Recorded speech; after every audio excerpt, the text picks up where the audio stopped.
I fucked up a lot when I was young.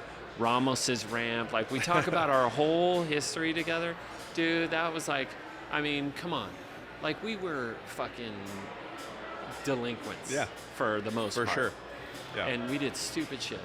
So you bring that to the conversation with your daughters, and you're like, look, I fucked up a lot, or maybe a little, or maybe not at all as a dad. Maybe you're the perfect dad, whatever. But at the end of the day, I think if you're just true to like who you are while you're talking to your daughter, and if she wants to do something stupid or crazy and you think it's stupid and crazy, and that guy, what are you talking to that guy for? He seems like a jerk, and you don't really know him. You're like, oh, he seems like an idiot. Like, I don't know. You kind of got to let, like we did, you kind of got to let them fall down, and then you're there for them when they got to get back up. No matter what, they fall down, you are the first person there to help them get back up. And that's, at the end of the day, I think daughters will be like, well, I know the man I can that I can always rely on is my dad. Yeah.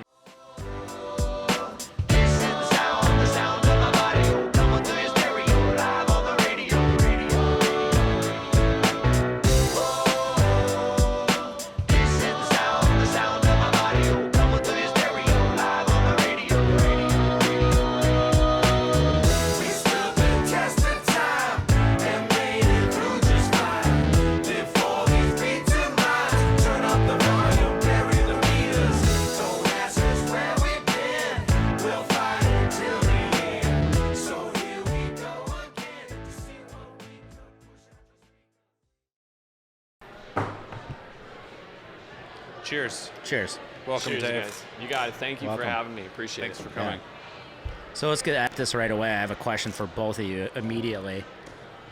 What are you guys eating to get hair like that? What are you guys doing? Come on. Tell me the secret. We've never compared notes to figure out how we both... We literally have the same hair. It's crazy. Yeah. Do you guys snap it on as like Lego hair? Totally just... Yes. All right. Sorry. I just had to ask. It's a great question. I've never been asked that, but... Yeah. Have you ever grown a beard? I try, but at... How far did you get? 2 weeks, I'm like doing this all day. Oh, yeah. And I'm done. But that's like a week of that, and then that you get over it. Oh, really? Yeah. Yeah, but I can't grow long. Like, I can't get long hair, beard hair.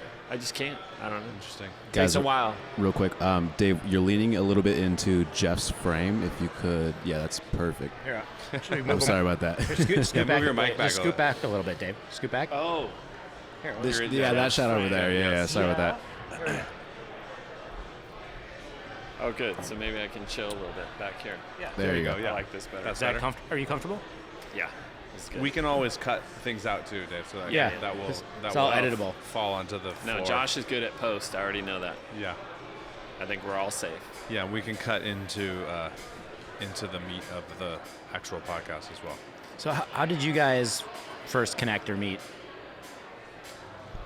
Dave? God, I was thinking about when we originally met, and I know obviously it had something to do with our friend Paul Ramos. His family, Paul Ramos was our age, and he had a skateboard ramp in his backyard. And so we would all skate and stuff, and I know that's some, you would show up, and all of a sudden, a lot of people would show up, but then I know John would start showing up, so we started hanging out. And so it was definitely through the Ramoses and through skateboarding is how John and I met.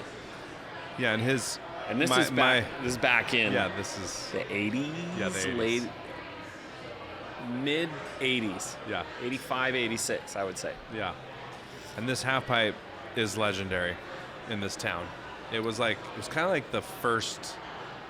I mean, it was the first one I was aware of, but it was the first. It was like a 12-foot with like a couple feet of vert. A couple feet of vert. Yeah, like the most ramps during that time were like somebody had like a quarter pipe or a launch ramp. Right. There was like a lot of ramps around, but this is like this one was like legit. And then I remember like Drew Fallon had a super legit ramp in his backyard, but Yeah. like his parents wouldn't let anybody skate it. Right. But yeah, and then more popped up over time. The Ramos ramp was like, it was legendary, and like I'm younger than Dave, and he was like legendary skater in this town. Like you know, we were all trying to skate, and he was skating basically. Well, it's the first time I met you. Someone was like, he's the best skater in town. I don't know if it was you or someone else told me that right away. I just stuck to it. I just kept skating. I don't know if I was legendary, but I definitely skated a lot. And Yeah. thanks to Paul and his Yeah. ramp, we all just put in a lot of miles skateboarding on that ramp. And there were pros that would show up, and it was amazing. It was an amazing time Yeah. when a lot of people that were within that circle were exposed to skateboarding and were able to learn how to skateboard on a half pipe, a big half pipe at that time. Right. Yeah. So, you know, it wasn't for everybody. It was for the people that wanted to try to learn and try to get better at skateboarding. And myself, and there was a group of us that were like, let's do this. We got to keep skating like every day, every chance we would get. We would skate that ramp, and it was awesome. It was like a great time. And their house is always like a big party anyways, so. Yeah, and they had an amazing house, and yeah, amazing. His parents were like super loving and welcoming, and Yeah. it was a great place. Paul was crazy. Like he would be skating on that ramp, like I like vivid memories of him skating with no shoes on, no shirt on, Yeah. like blasting ollie airs off the top. Wow. Like nothing. Like just he felt no pain. He was like a different level. Yeah. He was a natural. Yeah, it was There's definitely- certain people that are naturally talented at things when Right. you just know, you're like, how does this person do this so well? And it looks like no effort on their part. Right. And they're just killing it. And you're just like, Yeah. natural. What was it for you, like skating? What drew you to skating? What was it like at the root of it? Gosh, I remember. Okay, so skateboarding is, at least for me in my experience, it was a activity to do that we could afford at the time. So I wasn't into sports, you know, and I'm talking like when I was like 14, 15, I think I got my first skateboard. And we were literally, I think, probably around the time we were on welfare, and like it was just rough times. But I'm like, I either saw it in Thrasher magazine, or probably Thrasher magazine. I saw something skateboarding, and I'm like, I want to try that. And I'm like, Mom, can I have a skateboard? It's like, I think at the time it's like $50, and you can Right. get a skateboard. Right. I'm like, can I get a skateboard? And it wasn't a team sport where you gotta sign up for the team, whether it was baseball or football or whatever, and you had to get the uniforms. There's just so much. Skateboard, it's like piece of wood, wheels, $50, Kmart, literally Kmart. So I got a Sure Grip International skateboard. That was my first board, and Sure Grip was like freaking. You can get. They had a board at $40 and a board at $60, and 60 was the high end board. You know? But it was sold at Kmart.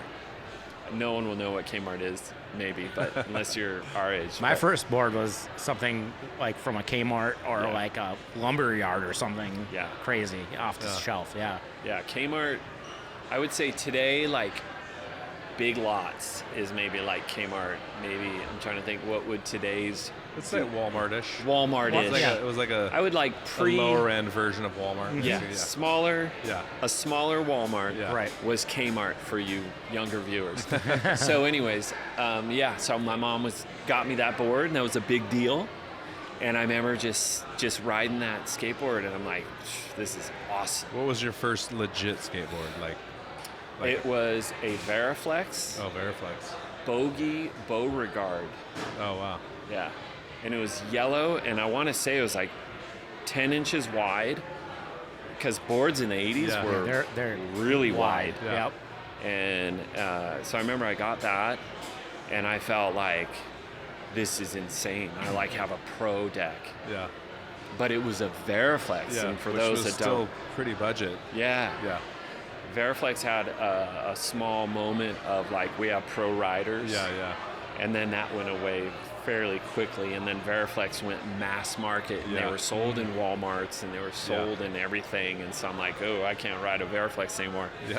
But I did have that phase of, My first one was Rob Roscoff. oh, The first Santa one. Cruz. Yeah, Santa Cruz, yeah. Yeah. And then I got into the Powell Yeah. Peralta stuff, and then I had a Sword and Skull, Powell. Sword and Oh, Skull. nice. Yeah, that was mine. I had a few of those. Which one? The Sword and was it Sword? Sword and Skull. Sword and Skull. Sort of Yeah. stuff. Oh yeah. Classic. Yeah. Classic Powell I deck. still have my trucks, ultralight, independent ultralights. Those were. I still have those trucks. I never broke them. Still have them. Yeah. Independence. Yeah. Built to grind. Yeah. So for me with skating, it was so collaborative. Like I did competitive sports, but like when I wasn't competing in sports, I did skating, and to me it was like so collaborative, and I loved that. I didn't like the competition, right? Like my friend would like do a trick, I'm like, oh, show me how to do that. Or if I learned something, they're like, how'd you do that? And we like share, like so like it always felt like our own petri dish of groups that you hung out with. Like we all knew similar tricks, or were learning similar tricks, and then these other groups would have other things. Yeah. But I think that was the first sport, and jiu-jitsu is very much like that too. Yeah. That's why I like jiu-jitsu is it's like we're always sharing and learning from each other versus always just competing against each other. That for me, that was. Yeah, it was definitely a sport, an individual sport, you know. But then you would get to skate with your bros and feed off each other, which was nice. So, but it's a creative sport, Right. and I feel like if you're someone that's creative, you want to push yourself because there's a level of danger obviously involved. So there's a level of risk, which I feel like is a really good foundation to have. Just in life, like, Right. okay, I'm gonna try this trick. I could break my arm or wrist or fall or get hurt, or there's a level of pain. Yep. So I need to, figure out what kind of risk I want, how much risk I want to take. Yeah. And That's a really interesting take. at that level, though, when you're 18, 20, 16, whatever, you're not. Like I'm 52, I'm more, we're logical at this age. So, but at that age, you're like, fuck yeah, let's do this, go. You did it? Oh, dude, I'm doing it. I got to try it, And you still skate regularly? Yeah. So I still skate. I try to skate like once a week right now. And there's local bowls, or a local bowl here that it's kind of like a pool. So it's skating an empty pool, which is fun. That's like what I used to skate. And half pipes, like is Where it do you was at. skate now? In Westlake, there's Yarrow? at the YMCA up the top of the hill. Yeah, it's Yarrow. YMCA. Ciaro? Yarrow. Oh, Yarrow? Yeah, it's Yaro, I believe. Oh. Yeah. I go up there to meditate. Oh, That's really? the most amazing view. Beautiful view. Yes. I don't know if you've been up there, but I've not been. yeah, and that park is beautiful. Yep. I grew up in the Midwest. Like, we had to build everything. We didn't have stuff like that at all. We had to build everything. So, Yeah. It's awesome. And yes, the views are amazing. It's peaceful, and it's perfect. But I'll bring my big speaker and put on, punk rock and 90s grunge and all that. what did you listen to growing up skating then? Like back in the 80s, and what was playing in the background? Gosh, it's mostly, at the beginning, it was definitely skewed towards punk rock. Like local bands like Ill Repute, Scared Straight, RKL. There was, I remember like the Ramos ramp, a lot of Maiden. Oh yeah, for going sure. on. I mean, Metallica? yes. Was Right. it Metallica? This is like pre-Metallica almost. When I'm there, Yeah. times I'm there, yeah, it was like.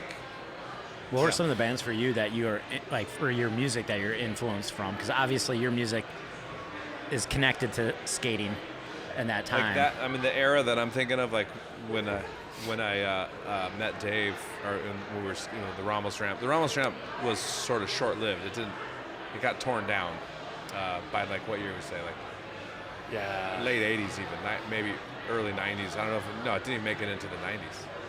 No, it did not. Yeah. It did not. So there was that- an incident. That Yeah, there was an caused that. incident. Yeah, somebody broke their arm or something and then sued the Ramoses, and it was pretty tragic actually, like the whole thing. Yeah. Yeah, so that era, like, I mean, those days, I mean, it was like made in, but like, then kind of afterwards we kind of ran, hey, Adam's bringing some beer. Those are mine. This is Adam King.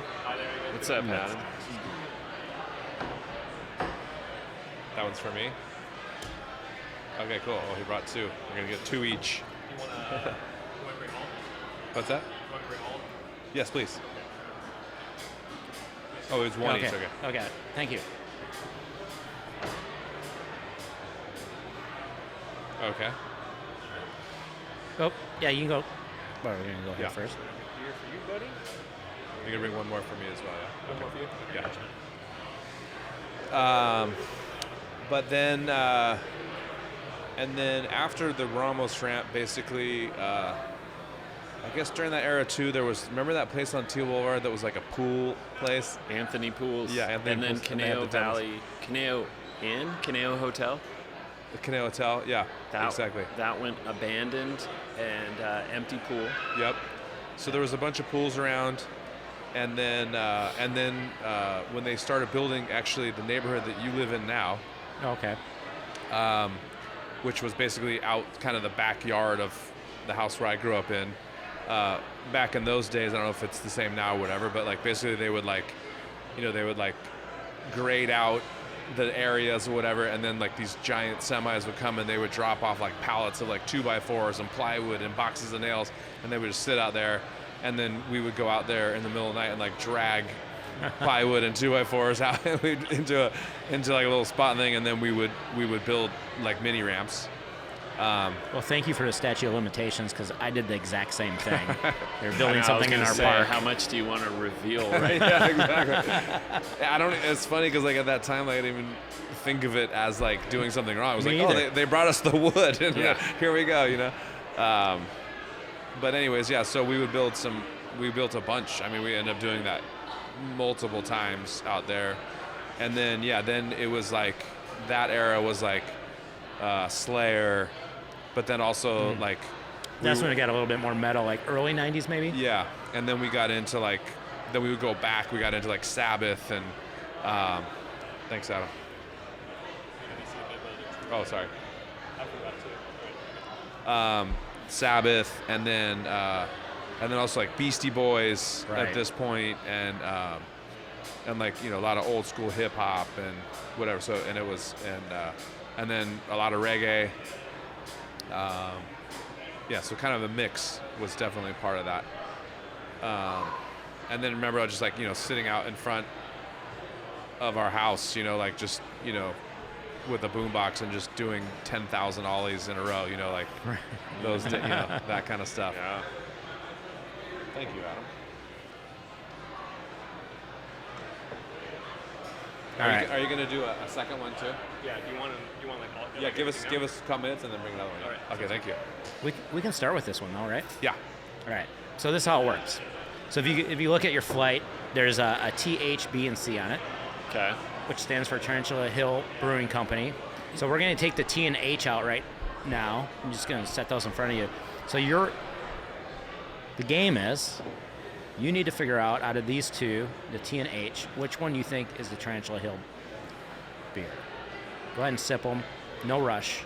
And John, if you could not give this one away this time. We're gonna, Okay, we're I'll gonna try my to let best. this one go. So if you watch any episodes so far, if you just look at John for long enough, he'll so eventually John he'll has just the tell answers? you. Yeah. Well, he I have the answers, He has yes. the answers, but he also, I also give it is away. really bad at. Okay, and actually before, can we start over? Put these two back. Okay. Let's start with B and C today. Okay. Let's start with B and C. Yeah. What is B and C? Brewing Co. Ah, B gotcha. and C. Yeah. Okay. So pull B and C out now. B and C. So B is on the left, Okay. C is on the right. Yeah. B is on the left, C is on the right. I'm gonna put my poker face on. Yeah. And All right, let's start with B. John's left-handed.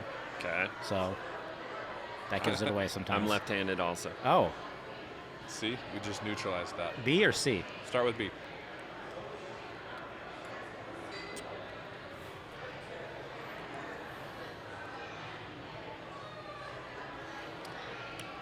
And then So C. go ahead and think about it for a little bit. So I have a question for you, more around your background's definitely you're a serial entrepreneur. Yeah, I've invented several cereals. I know that was the joke. I always actually General Mills. yeah like, I always wanted to actually meet a real serial entrepreneur. oh, that'd be so awesome. It's Right? Like, you invented the Yeah. cornflakes? Like, Yeah, that'd be you're amazing. awesome. How'd you do it? So when did you realize that was the route you wanted to take? Okay, so my first job, actually I was a janitor. That was my first job when I was like 16 to 18. For a couple years I was a janitor. And then I was always an artist. So I started skateboarding, like I said, in 14, and I was always creative and always drew and whatever, anything creative I just enjoyed doing at a young age. And then there was I was actually making punk rock t-shirts. So I took Minor Threat's album, Out of Step, or I think it's called Out of Step. And I figured out how to, so back to when I was young, had a skateboard. So my Right. brother and I would go trash digging on trash night. So we lived in condominiums. Right. And everyone would put their trash out on trash night. And so my brother and I would open up trash cans and just see what's in there. And I found someone threw away a screen printing kit No way. where you can print on t-shirts. And so I'm like, yes, this That's is a awesome. score. Like, That is a huge score. and it was in pretty good condition. So I took it home and I'm like, washed it down, and I'm like, okay, how do you make the screen and whatever? So I took a Minor Threats album and I repainted it on the screen, and I figured out how to basically make a one-color T-shirt, so black ink on white shirt, and I printed that or whatever. So anyways, my point to that was a couple years later, I saw a job opening at a local screen printing company in Thousand Oaks called Long John Graphics, Long John Printing, Long John Graphics. They were making, back in the 80s, you could buy the Long Johns from head to toe. So when it was cold in winter, they were like, what's that material? But it was like thermal or whatever. Thermals. Yeah, thermal. Yeah. So they would print on those, and that was kind of their gig. And so the company was called Long John Graphics. So I'm 18. Literally, I was a janitor for a couple years, and then I saw that. I walked right in, and I said to the guy, I'm like, look, I just want to, they had an art department. So I'm like, I just want to learn the screen printing process, and I want to get to the art department one day. I'll work my, and the guy hired me. But I was super eager. Like, I walked into that, I didn't have a resume. I just said Right. I was a janitor. That was my resume. You're And eager. I was eager. Right. So just a little tip for the kids out there: if you really want a job, show how eager you are, and good people will see it. So anyways, I got the job, and I said I did make my own t-shirts if you wanted me to bring one. So I brought him one, and he's like, oh, that's kind of cool. Like, you're really into this whole screen printing thing. So I got the job, and 6 years later, I became the art director of the company, and I worked my way up. So I learned the entire screen printing process, like every single step of the apparel freaking printing process. That was a lot, but it was awesome. Met a lot of great people along the way. So was that was your question, right? Yeah. What was it? When did you Yeah, realize let me, that? before we jump too far ahead, too, I want to jump into the timeline here, because then I think, and it's blurry for me how this came out too. But obviously, like I said, like I knew Dave since I was probably I would have been probably 12 at this time, and he was how much older than me? Well, You're the same 4 age. years. 52. 52, so you're 3 years older. You're the same age as my sister, right? Yeah, because Michelle went to school with my sister as well. Yeah, so you would have been 15. 16 at that time. Yeah. And then I went to high school, and then my senior year of high school, I basically bailed on high school and took a design program, and came out of that, and then kind of realized, and then I basically had decided to not go to college, and I was going to work straight out of high school. Most of the people that were in that program were like learning how to like paint cars or be a mechanic or like dental assisting or whatever like that. So like there were jobs for them right out of that program, the design program. So anyways, then I remember getting the newspaper and like looking for jobs, and then I'm that's how you did it back in the Right. day, circling with a pen and going on interviews, and I would go sit in interviews, and like I was 17 years old, and I'm in a room like interviewing for these jobs, and like everyone in there's like 30, and they have like a college degree in design and have 5 years of design experience or whatever, and I'm like a high school kid, and so I'm walking into the interview and they're like laughing at me, and I'm like, oh man, like what have I done? And then I don't remember exactly how it happened, but at this time already, you had your own design. You were like basically self-employed when you're living in Oak Park. This might have been a little bit down. I know I did end up working at like Kinko's in the desktop publishing department. I was, I did do some things. I don't remember exactly what the timeline was for you when you were doing that, but you guys were, you and Michelle were in a condo, I think, in Oak Park. Right. And I don't remember exactly how it happened, but he basically, you're doing like Airwalk.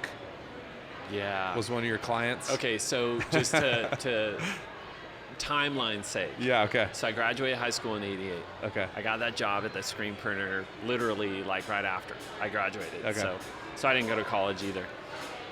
Worked there for 6 years. That brought us to like 88, so 93, 94. We got married in we got married in 94 or 93, 94. Yes. No, oh my God, we got married in 93. 93. Yeah. So we got married in 1993. Okay. You guys didn't waste any time. So check this out. So I talk about how skateboarding teaches you about risk Right. management. Right. So I don't know how much I learned about managing risk, but I took risk. Yeah. Well, you were a So- successful skateboarder, so these risks that you took probably worked. So I'm working still at the screen printer, 6 years, okay. art director. Gotcha. Michelle and I are gonna get married, and we saw the condo up for sale at auction in Agora. Yeah. And I'm like, I'm kind of over this job. I want to be a graphic designer, and I want my own agency because, same with Thrasher, I always saw a skateboarder on Thrasher. I wanted a skateboarder. I saw I saw Screen Printing Magazine. There was this successful graphic designer picture of his studio in a screen printing magazine, and they're like, this guy is like one of the best graphic artists, they call him back then, graphic artist, screen printing design master. I'm like, that's what I want. And he had a full drafting table. Remember drafting tables? Yeah. And he had all his what were the remember drafting different tables. markers, Yeah. and then the X-Acto blades, Yeah. and you're peeling away ruby lith and all that. Yeah. T-square. Yeah, T-square was rad. I'm like, dude, I want a T-square. Yeah. And so I told Michelle, I'm like, I think I want to quit my job, get married. No, Good order. buy the house at the auction. No, sorry, get married, buy the house so we can get approved because I have a job. Been there 6 years, get approved. Quit my job, start a business, and I did that. Yeah. There's never a good time to do it. It was gnarly. That's it was, awesome. It was like super sketch, but I'm like, fuck it. Like, this is what I want. And Michelle was backing me, so I felt better. And I'm like, let's do it. So I did just that. We got approved for the loan. It was $5,000 down. The house Oh is my God, could you $5,000 imagine? down. It was crazy. So the house went on auction in the Valley at the Marriott Hotel. We go to the auction in the Valley. We probably 200 people there. They're all holding up their sign. The guy with the curly mustache is auctioning and blah, blah, blah.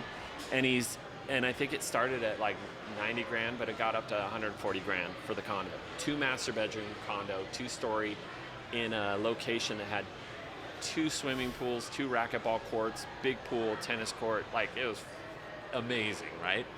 But for us, that was a lot. Yeah. And I was about to quit my job.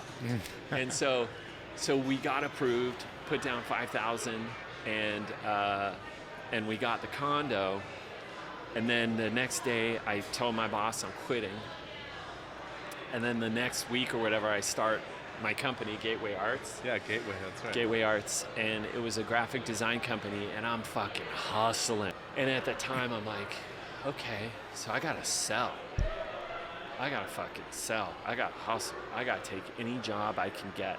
So I was taking jobs left and right. I was designing fucking flyers, invitations, business cards, ads, and it was crazy. There was a lot of crazy jobs I took to build it to a certain level where I'm like, I built it to a level where Amgen became a client. Yep. And Blue Cross California, Anthem. All of a sudden I got all these major corporate accounts, but that took, I ran the business for about 13 years. But to get to that level took a lot, and I designed a lot of different things, like Airwalk back in the beginning, to your point. That's like I was doing, somehow So I you got connected into working. Yeah, he would give me some like freelance work, a little bit here and there, yeah, which was awesome. It was huge to me at that time that Because you guys have that parallel of like art Yeah, exactly. Yeah. and business, which is Yeah. me as well. But like, I think that's really interesting how that connected with you guys. And then, that was, that was a big deal for me at that time. And then shortly after that, I think I moved on to music, basically. But yeah. All Real right. quick, let's take a break. Which one is Tarantula Hill? Okay, so I didn't try the second one. Oh, for it. Try it.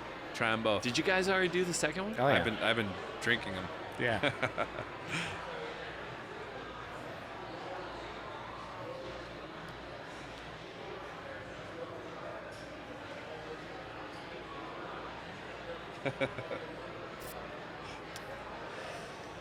Now we're putting the pressure on you. Yeah. So Now- Dave is a Dave and Michelle are frequent visitors. Dave's wife, of Michelle. Tarantula. Yes. They come here a lot, and Dave is very intimate with our beers. He knows our beers. He drinks our beers a lot. So. Oh shit! You just set the stage. Oh my! You're really So I building have- the pressure I right have- here. Oh I have damn! This I is the have opposite of what John very usually high does. hopes. Oh shit! I have to deliver right now as a loyal. I'm feeling really confident. but as a I was loyal thinking you guys do. Tarantula, there's something. There's customer. try not to give away. All right. Yeah. Shit. We made it like extra hard. Oh, Yeah. I like that. Normally it's not as hard as we're doing right now, but Okay, so I'm gonna go with kind of my first instinct, and I hope it's correct, was that B was Tarantula. C is Tarantula. Shit. That was my guess. You're saying? Yeah. See? So C is the blonde. Oh, well, I don't drink the blondes. Yeah, that's true. You don't. Dave's an IPA guy. Adam Dave's picked more these. into brunettes, I think. I am. And then B is the Sturdy B Pills from Naughty Pine. It's really good. I like it. There's a contrast between the two, but Yeah. Yeah. The I- different. Yeah, the one, German style Pilsner, Mm-hmm. and then our blonde, and then as always Brittany. Well, The listen, brewer at Naughty Pine. hey, I appreciate you having me. Okay, it's only gonna get harder, Dave. By All design. right, damn it, I one don't. down. and This is the first time Adam has done it, and he decided to make this. hey, Dave, Really this is hard the on thing you. about this game. you don't lose. Yeah, there's no you're lose. drinking Oh beer. yeah, no, I'm, All right. I'm a So happy contestant. Now All we're right, on let's go with T&H. T&H. Let's just jump right into this Yeah, one. let's do this one. And I'm not gonna say anything. I did good, right, Josh? I didn't. That was the best you did, actually. I like the pressure you put. That was the best part. I even ramped You it didn't up. Yeah, let- you ramped it up. You didn't even let Jeff know. That was great. I didn't let. I know. I don't Don't know let what. Jeff know. I didn't want him to give away anything. Yeah, Well, he doesn't trust me because I've always given them away. You'll feed you feed me the giveaway. Oh, is that what I do? Oh, No, all I'm right. just kidding. It's all my fault. Okay, T. I'm going T. T. So these are IPAs. John, actually, on the last one, you were doing this with your hand. On the right one, was that the Tarantula Hill one? Yeah. I I was trying to give it away. I don't think you were though. I don't Subconsciously? know. I don't know. We'll have to look at the tape on that one. We'll have to Okay. go back and look at the tape.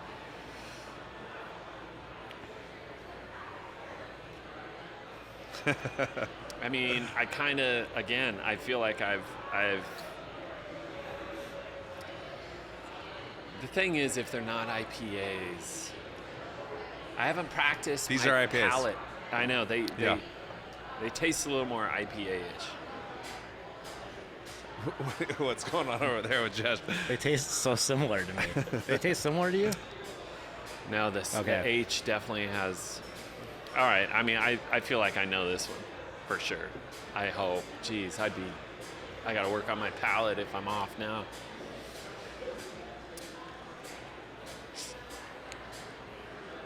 Okay. All So we right, got Dave. T is tarantula. Correct. But The other one collab. is also. Adam played a cruel trick on you Yeah. guys. No. They are the same. That's why I was gonna say the other one is also. Like, Did I I'm say like, they tasted Yeah. similar? Yeah. Yes. Yeah. That's Adam being cruel. Man, Adam, first time So pouring for us, and he just doesn't. That's the first time anyone's ever done that one, right? Yeah, that was. So that one actually Damn it. is. So then technically, I didn't progress. Wait, no. Technically, you won on that. This one is the Coop. We're ready, yeah, whatever, yeah. This one is the Coop IPA. It's the Michael Cooper. Oh, I from saw that. Yeah, it's Very the Michael cool. Cooper collab we did with Michael Cooper. Wow, that's And awesome. He was just here. Yeah, it was so Is amazing. he loving that? He has his own beer. He has his own beer. Like, How how cool is cool that? is that? Does Magic Johnson have his own beer? No. No, No. Cooper does. Coop. The And then Coop. it was awesome because when he came to do the event, whatever, he had Byron Scott showed up, was here also. Wow. So we've had 2 of the 5 of the greatest Laker team of all time. It's amazing. In our brewery. So I love that design. Let me take a look at it. yeah, the can is amazing. Yeah, and that that's looks so good. Josh. Josh, you did crushed this? it. Yeah, Josh. Damn. Yes, sir. Yes, sir. Getting it done. And while we're on that, actually, let's talk about. They're coming around shortly here. These are 2 of Dave's cans that Dave did for Tarantula Hill. The Oh, mango. really? Yep. I didn't know that. Yes.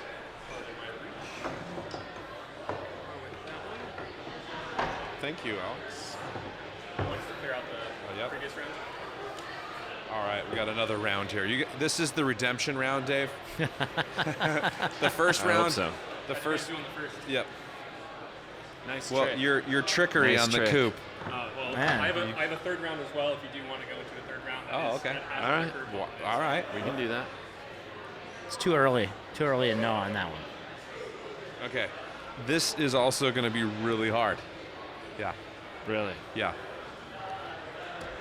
Mostly based on what we currently have. I'll tell you after we get through this round, like what our guest taps are at the moment. Obviously, like the Brittany, the Naughty Pine beer. She's in Westlake. Have you been there yet? No. She's Naughty Pine Naughty in Pine Westlake? in Westlake. Where? When did that happen? It's pretty recently. It's I think she just had her 1-year anniversary. She was the head brewer at Anagrin, and then she had owned her own brewery previously in Maui with her husband, and then she came here, was there, and then now they just opened up another brewery in Westlake, and she's awesome. Wow.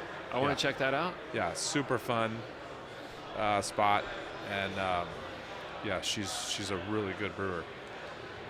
So, anyways, back to Dave's cans. Dave did the Paradise Falls Mai Tai and the Mango Fachot. Yep. Those are very Dave, the style. You gave me some good direction on that, John. You said you wanted like 80s, kind of like Miami Vice vibe. Here they come. So, There they go. you know, I kind of like got into a little zone, and I said, all right, what is John really saying that he wants here? And I got into Tron. I remember the movie Tron. Oh, Hell yeah. yeah. And the video game. Yeah, the video Oh, game. that's the See the squares, background? yeah, background and Miami Vice and just palm trees and just like it all kind of flowed. The color's cool. Yeah, and next year, actually, we're going to do a new series through distribution, through Stone, that's going to be fruited hazies. So those 2 beers are going to be on for 3 months each. And then we're going to do 2 other. There's going to be basically every 3 months, every season there'll be a new fruited hazy. So those 2 cans, and That's then awesome. and now I might as well take the opportunity to tell you that you're also going to have to do a couple more of those. Nice. All right. So that they all match. The whole line will match because exactly. those two match. And then the other one is going to be, I think it's apricot. Oh, yeah. Yeah, apricot. And then what was the other one? I think we already have be that one, tasty. but we might have to change that one. What is that? The other one is, it's the Summer Dreams. That can's rad, though. Josh did that one. That one might have to stay. But Yeah, Josh. but we have to take off the there's a lot of Sublime references. We gotta on take that off the Spotify code. yeah, exactly. I did see the Sublime Yeah. label. I'm like, how the hell did you guys get away with that? Well, we just kind of did it, and whatever. I need to reverse a little bit. Yeah. This is the second time I've heard this, especially on the show specifically, but apricot. Oh, did you say apricot? Yeah, I've never heard apricot. Is apricot right? Is that Apricot. apricot? Is right. it You California? say then? apricot? Apricot. It's a Midwest thing. I think it's a Midwest thing. Apricot? That's what must it is. be. It's Yeah. apricot. It's apricot. It's apricot. Yeah. I thank literally you. have never heard 3 to anyone 1. say that. And I was Apricot. rewatching one of our episodes, and I don't even think it was you that said it, but someone said apricot, and I was like, what is it? Apricot. Okay, I got to Google that. What is that? And I'm like, oh, it's Never apricot. heard of that. Apricot. Apricot. It yeah, says no. apricot. Yeah. I don't know. I'm learning a lot of things.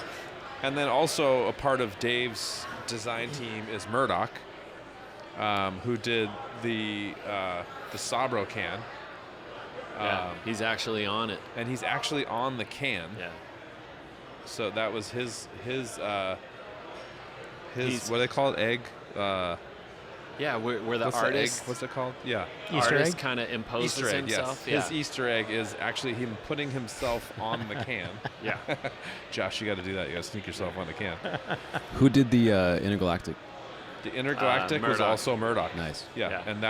and so I brought it. The Sabro is available right now here at Tarantula Hill, but the Murdoch, the Intergalactic Planetary is a collab we did with Mumford Brewing. They're in downtown LA, Right. You guys that's did the in district intergalactic right now. planetary, and then they did And the they planetary did intergalactic. exactly. Brilliant. The Beastie Boys reference there. Yeah, that can is so rad. I mean, Murdoch is an artist that, like we talk about people that are naturally talented, he's one of them. Like, Right. Yeah, like the guy just brings, he's like top tier artistic talent that is very rare to find. yeah, Very rare. brilliant. And so, yeah, we're really fortunate to have him. Also organized. When I get those files, man, Damn, are those layers folders tight, in bro? folders in folders. Fucking tight It's Photoshop sick. layers, bro. It's amazing. Yeah, Dude, it's like a dream. You open that shit up, you're like, I'm just I don't gonna gotta do enjoy anything. the layers. I don't have to do I just anything. need to sit back and just kind of like Yeah, look yeah. at the layers. I don't even want to touch the No. thing. Now, if I remember right, the first time I met you, I met Murdoch as well, and skating goes back with you two together, and skating actually in these Where did you guys skate in the beer vats? Vats. Yeah. Tell us about that, and we need to put a link Yeah, we need on to the link show to Dave's this. Okay, yeah, skating so- the full pipe. Correct. So I actually have a YouTube channel that I started, probably 20 years ago, and I did post an edited video. Josh may appreciate it. I don't know if he'll appreciate my editing skills, but I did edit a skate video of Murdoch and I skating in a beer vat. And the beer vat was like, I would say it's It was 10 like a times Budweiser. the size Not a of Tarantula that Hill. one, of your own beer vats. Yeah. It was 20 times the size of the one behind me. Where were you guys at? It was in the valley right off of, right across the freeway from Budweiser's brewery, Okay. Van Nuys, basically. And so it was, my video is, my YouTube video is I took the audio from Murdoch's voicemail to me saying, hey Dave, I heard there's an empty beer vat in Van Nuys. Let's go check it out. Can you go check it out in the next half hour or whatever? So I used that as the opening to the footage of Murdoch and I walking to the beer vat, driving to Van Nuys, walking through the field and going up to the beer vat. Like, was it open when you guys got there? Like, how'd you guys get in it? There was a small 2-foot opening in the beer vat. And so that's where the sun was coming in. And keep in mind, this was the summer in Van Nuys, so it was 110 degrees outside. And so the metal, if you touched the beer vat, it was fucking like your Fire. fingers would burn. So, so we're like, we see the beer vat when we're driving, and then we park, we walk up to it, throw our boards through the little hole, and we climb through it, and then we just start skating it, And I bailed early on. I'm so pissed because I bailed pretty hard to where my knee was jacked, and so then I as a good soldier, I took the camera and I said, all right, Murdoch, you skate, I'll film. And so I filmed Murdoch skating the whole thing, and I turned that into a YouTube video. And I knew even back then that YouTube, the search terms on YouTube or Google, like just anything, you got to kind of title your YouTube video based on what you think people search. Right. And so I'm like, well, it's a skate video, but it's in a Budweiser beer vat. So I'm like, Budweiser, beer, skate, video, and I'm like, okay, that should show up on somebody's search. Right. Whether someone's looking for Budweiser beer or skate video, it's got or full pipe. I also added full pipe too, and so it got some views. It got a lot of comments. People are like, "Is your urethane wheels melting in there?" And that's why my beer tastes like urethane. And I'm just like, That's funny. yeah. So, anyways, that was fun. Let's do another round here. All right. 'Cause this is the redemption round. We might even have a third round. Okay, let's start with T and H. Start with T. Teenage. All right. Whoops.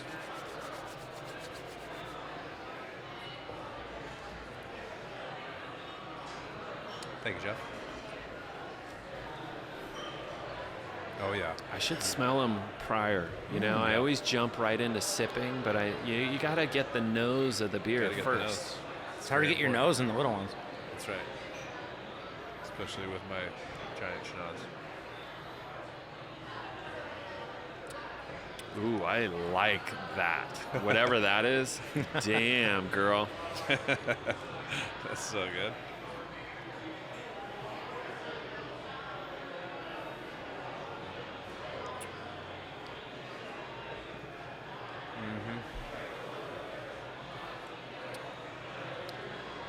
All right, what are you thinking? All right, so. Okay, so I feel like the T is Tarantula, but I kind of feel like that's Tarantula also. But I'm Just 'cause definitely you've been- going. You've been. There's no more trickery anymore. I'll say Okay. that. There's- Well, I yeah. feel like the T is Tarantula. You are absolutely correct. The T is Tarantula IPA. This is our flagship IPA. All right. There you go. Go, Dave. You're on a roll now, Dave. And Listen, take it easy, all right? Gosh, they want to rush in here. And who do we got on H here? and then H is Day Trek by Beechwood. Okay. I like that too, though. There's- It's Yeah, got it's a a good nice. beer. Yeah. So Beechwood, they're crowlers going around here. If we're being honest, Day Trek is a Tarantula Hill collaboration. Josh got it. True. So both Tarantula Hill. Well, Well, they brewed okay, it. but They brewed it. They brewed it. Yeah. Oh, they brewed it. man. So yeah, this is our. So then I collab. was feeling a hint of tarantula Yeah, you in were. the second You one. did. It was you, That the was essence. technically the right. Essence. Yeah. The essence. I was feeling the essence. You did say that. You are So that means I am laser focused. right laser focused now. now. All right. Yes, this one, I actually got to go to this collab. We went to the Long Beach Brew Pub.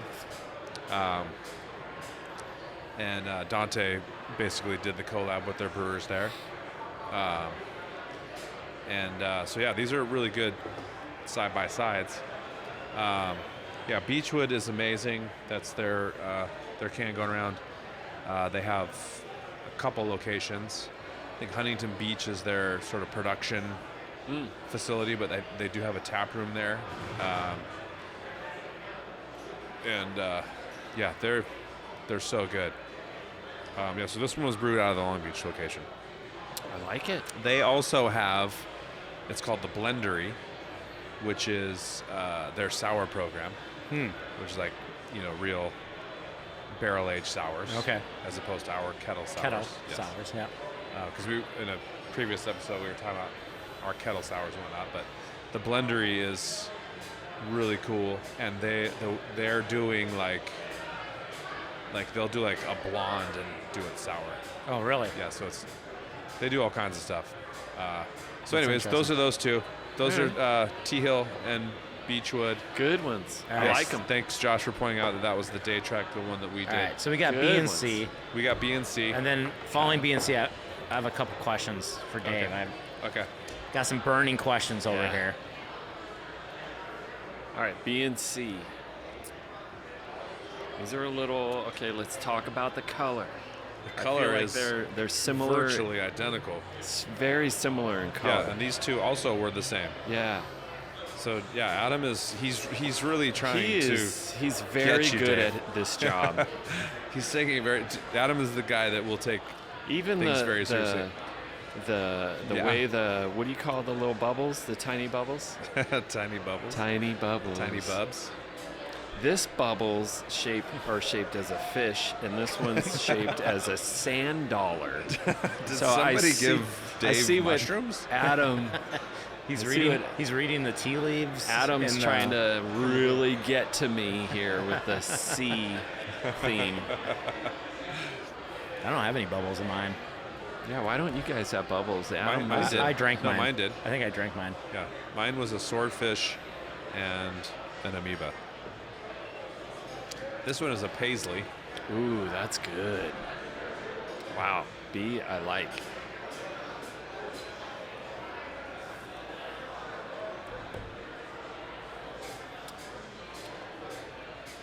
All right. All right. All right. Damn. All right. All Ooh, right. that aftertaste just kind of threw me a second. Hold on.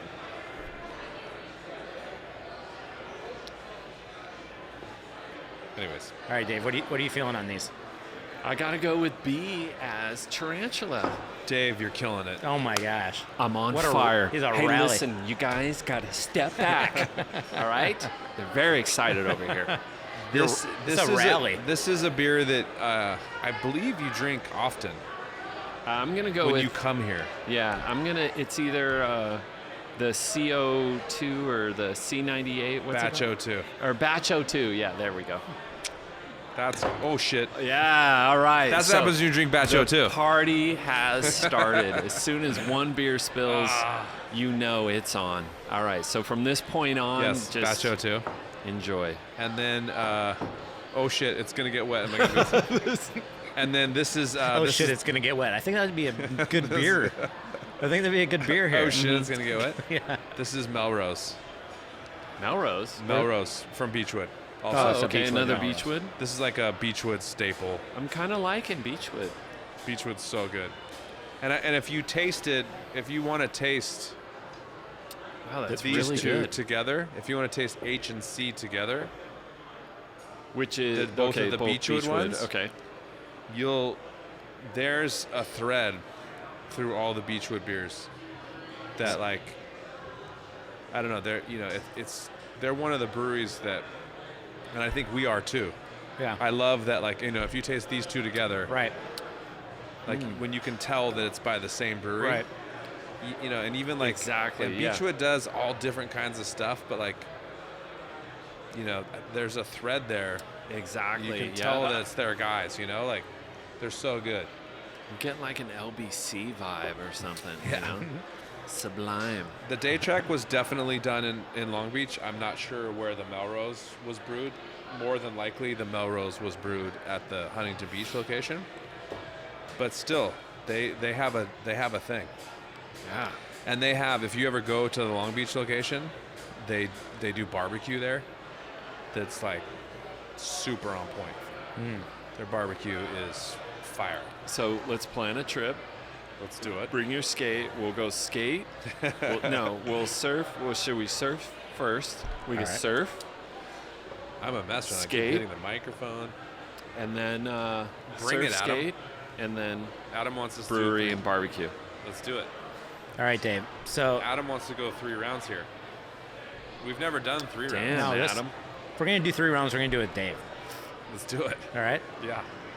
So this graphic design, you good. went from doing design for a church when you were at a Kinko's because you overheard something to having like big brands with that business. And what was the name of that company? So my design agency was called Gateway Arts. Okay. And so you did that. Did you end up selling? Is that the company that you ended up selling? Correct. Yeah. Okay.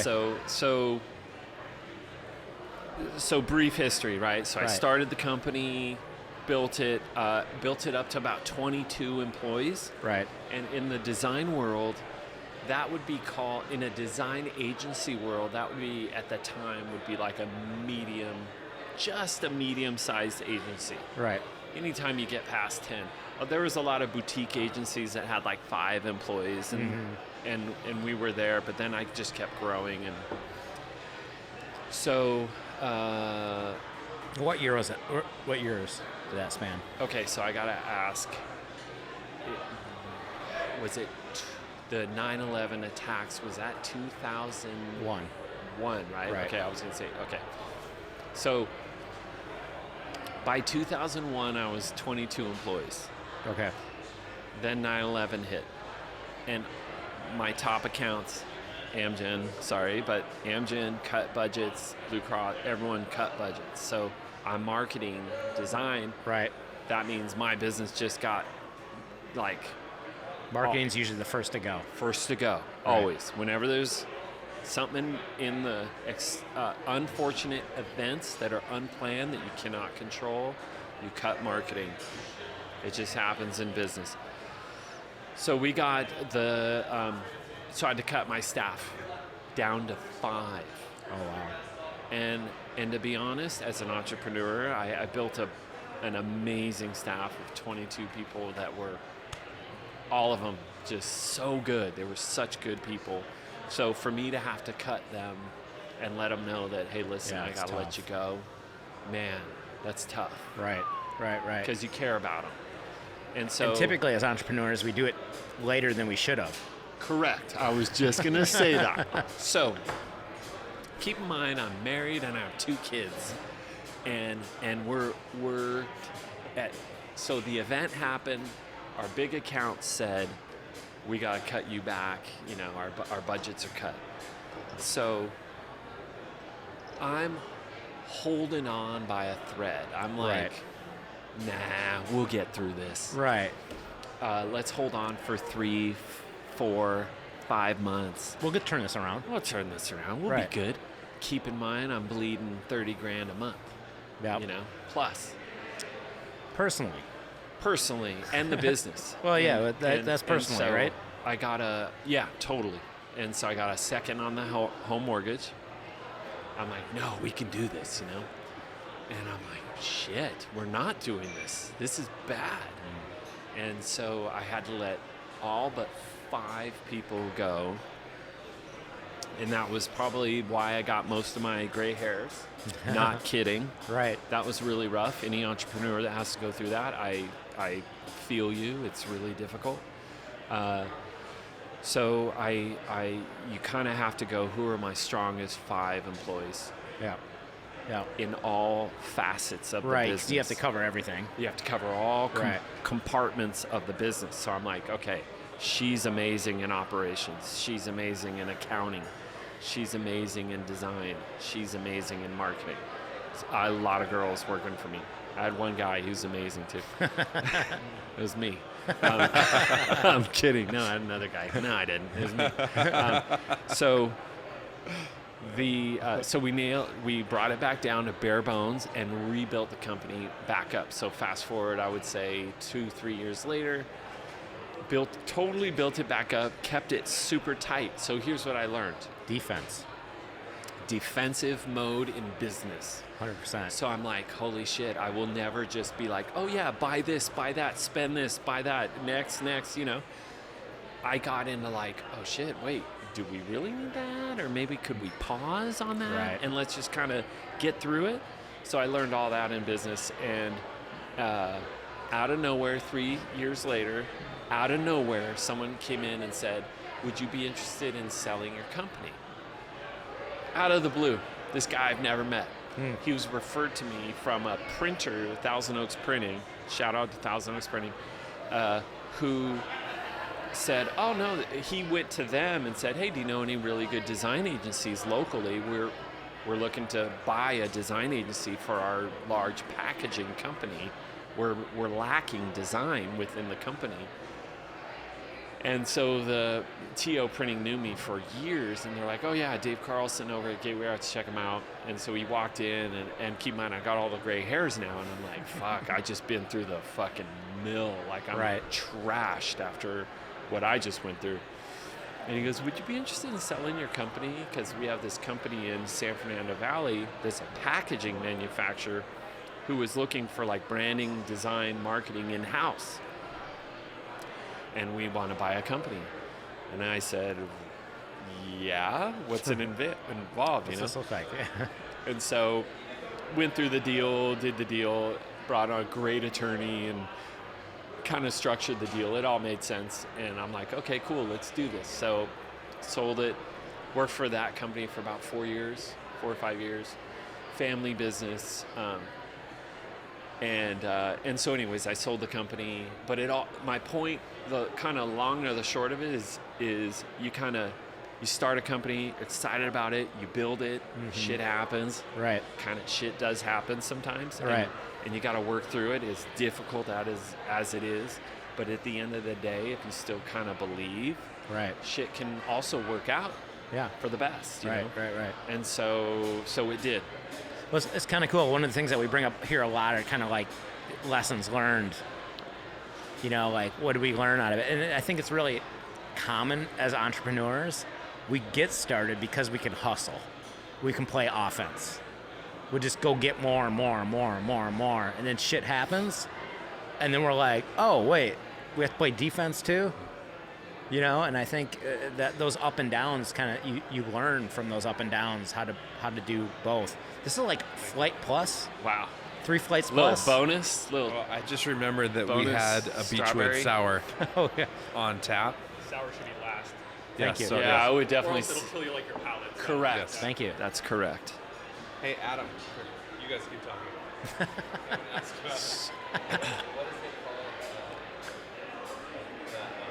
Sorry. We don't have to keep talking. We'll let him talk. Yeah. No, that's really interesting.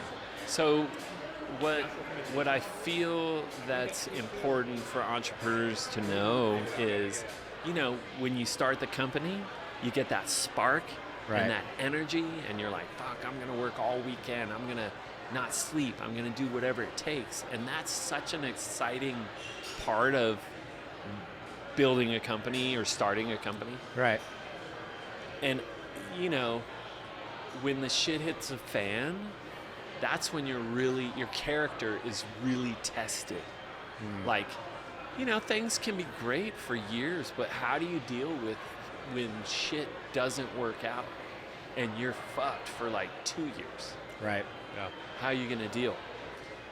So I wanna before we jump into current day, Carlson family Oh yeah. business.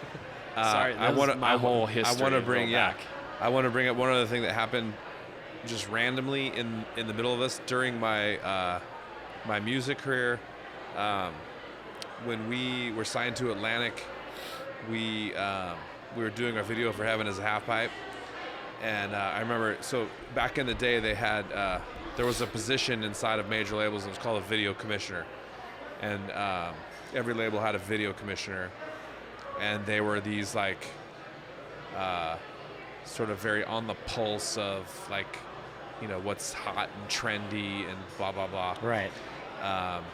And so when we were going to do our video for Heaven as a Half Pipe, I don't remember the woman's name, but they brought us to the video commissioner, and so I came in and I was like, you know, this the evolution of like everything's happening. Like I had this brainchild for what this whole thing was. Oh, sorry.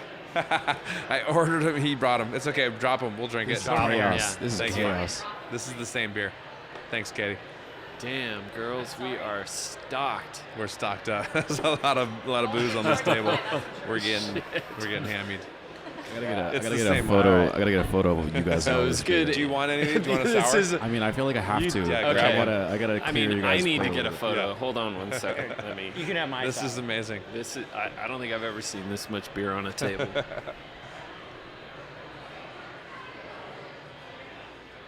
Okay, so anyways, so I go in. We finally have our meeting. The record's out. All this stuff. We're on the radio. We're getting ready. We're gonna go do the video.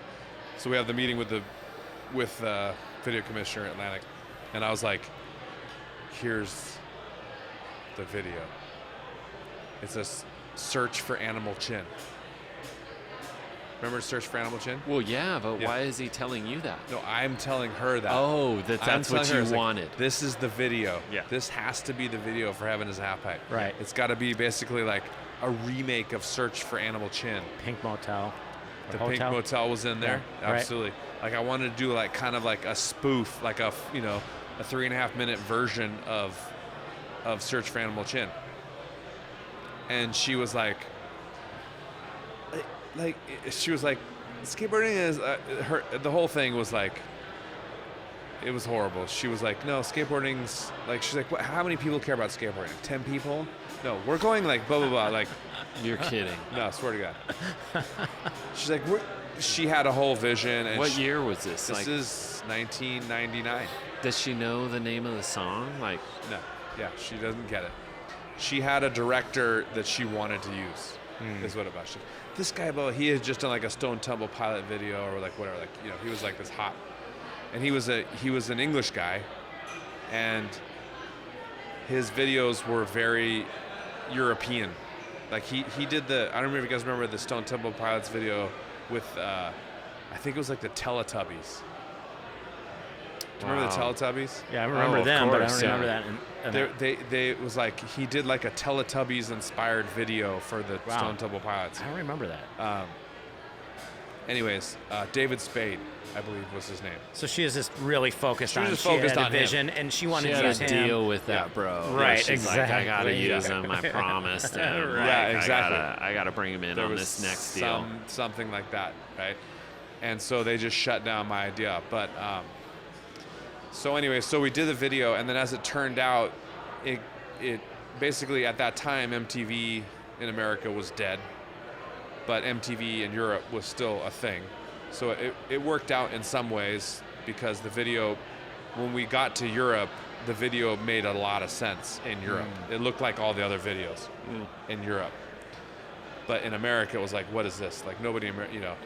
So I kind of, during that process, I was kind of like, I want to just make a super underground, you know, rough version of another video of Heaven is a Half Pipe. And there was this kid somebody hooked me up with this kid. He was like 12, and he was doing music videos. And I was like, I'm gonna let this kid direct our video. That's so awesome. Yeah.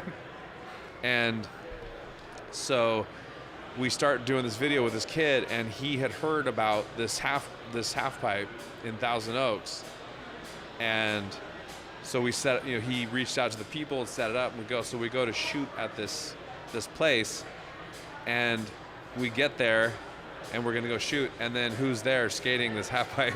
Is Dave. Oh shit! Really? Yes, it was the half pipe that was all painted blue, and it looked like waves. Yeah, Ken. Yeah. Was it Ken's ramp? I don't remember, but Off Pensamento? his whole backyard was half pipe, like multiple half pipes all chained you're together. talking about that, bro. Off And of it was blue, and part of it was beyond Yes. vert.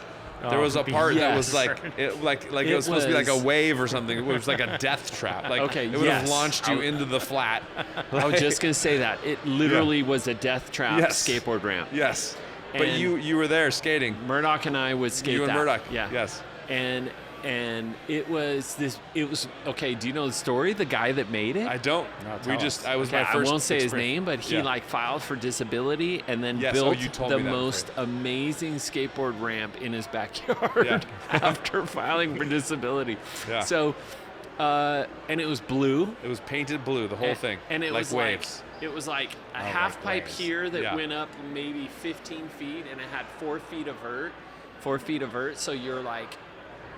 I mean, Yeah. it was just crazy. And then it had a little cove over here, and like, then it had a little It bowl went into over like a there. mini ramp and a bowl, And it was just yeah. like this intertwined, like Yeah. craziness. Yeah. And he didn't skate. I don't even know if he skated. That's like crazy. every time we go over there, Yeah. he would just be like, "Yeah, man, come on in. It's cool, whatever, bro." And he'd have his crutch and he'd throw it and he'd be like, "Oh wait, I gotta hold that. All right, you Just in know, case someone's taking I'm pictures." I'm disability. Well, if he I wasn't skating, then maybe I he use was my legit. crutch. You know, Yeah. maybe he just wanted to build this. I thing. think he was like, I just need to build something, and he Yeah. did, and yeah, dude. Yeah. So we did film a video there, and then also randomly, when we were standing on the top of the ramp, we were looking into his neighbor's yard, and it looked like a junkyard, Yeah. and we were like, and then we saw the dude milling around over there, and we're like, the kid was like, "Hey, can we come over and film over there too?" That's awesome. And then as it turned out, I knew the dude. His name was Alan. When I was like living in the Oakviews doing maintenance, I had a Harley at that time, and I used to ride with this guy. It was like an old Harley dude, and it was him, and I hadn't seen him in many years. So that was random. But anyways, sorry, that was a little tangent. But No, it's that awesome. goes nowhere other than So I Our just- connection. Yeah. Is that where? So you filmed another version? We did of, film another version of Heaven that never actually saw the light of day, but I should dig it up. God, I was gonna I say, do have you it. gotta launch that on And your then the kid YouTube. also did another video for Better Days, and there never was a video for Better Days. So, where is this kid? Do you know? He's probably killing it by now. He was Yeah, let's find he was him. killing it at that age, you know. Alright. So We're his, gonna dig- his let's dig dad up was those like, videos. Dude, Yeah, let me I find them need for sure. to see that Yeah. footage of the blue ramp. You were probably in the video skating. No. Yeah, for sure, because nobody else skated. Like Dude. nobody, we didn't have anybody like to skate in the ramp, or whatever. And like you and Murdoch were the only two You there. hired a 12-year-old, so. Yeah, exactly. Like he didn't Did have he like save the footage? he made a video. Like I have that video. We're gonna find it. Dude, we We're gotta gonna find that. Yeah. All right, Josh, your next project is to find that video. No, I mean, there's one place it could be in my garage currently, so I'll see if I can find it. All right, we got a lot of beer on Anyways, the table, but so let's stay let's on track do that here. real quick. All right. Okay, so I'm just gonna let you guys know right now. T&H. Adam did this. I'm not gonna do you guys dirty again. These are both Tarantula Hill. Oh, that's, again. okay, let's see if I we mean, can. they look like All right. they're both the same beer. Dave, let's see if you can figure out which. But yes, see if you can. If you know one of them. Dave will be able to identify. They're both Tarantula Hill, and let's see if you can identify one of them. At least one of them. Oh wait, so I'm starting here. Start with Yep. these two. These are both hazies. They're Yeah. both Tarantula Hill hazies. Something And you might then know. T&H, and you tell me if you can identify one of them. One of them you might not, because it's a rando, but Wait, John, yeah, stop. sorry. So that okay. Because So this they're is so both. important. You better stop. Wait, they're both TH. They're both Tarantula Hill. See if you can figure out one of them. Yeah. All right. And they're definitely brother and sister beer.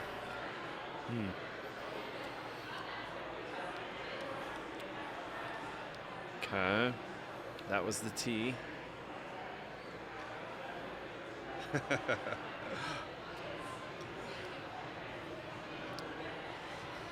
I mean, I feel like I want to say, but I don't see. The thing is, I don't know if you have this available right now.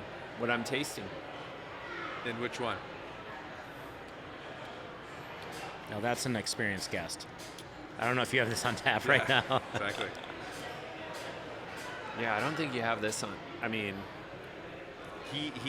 Since we've been sitting here, Adam was shifting things around because we didn't have stuff. So he might have put something on draft right now that you're unaware of. Adam's brought a whole new element to this game. Yes.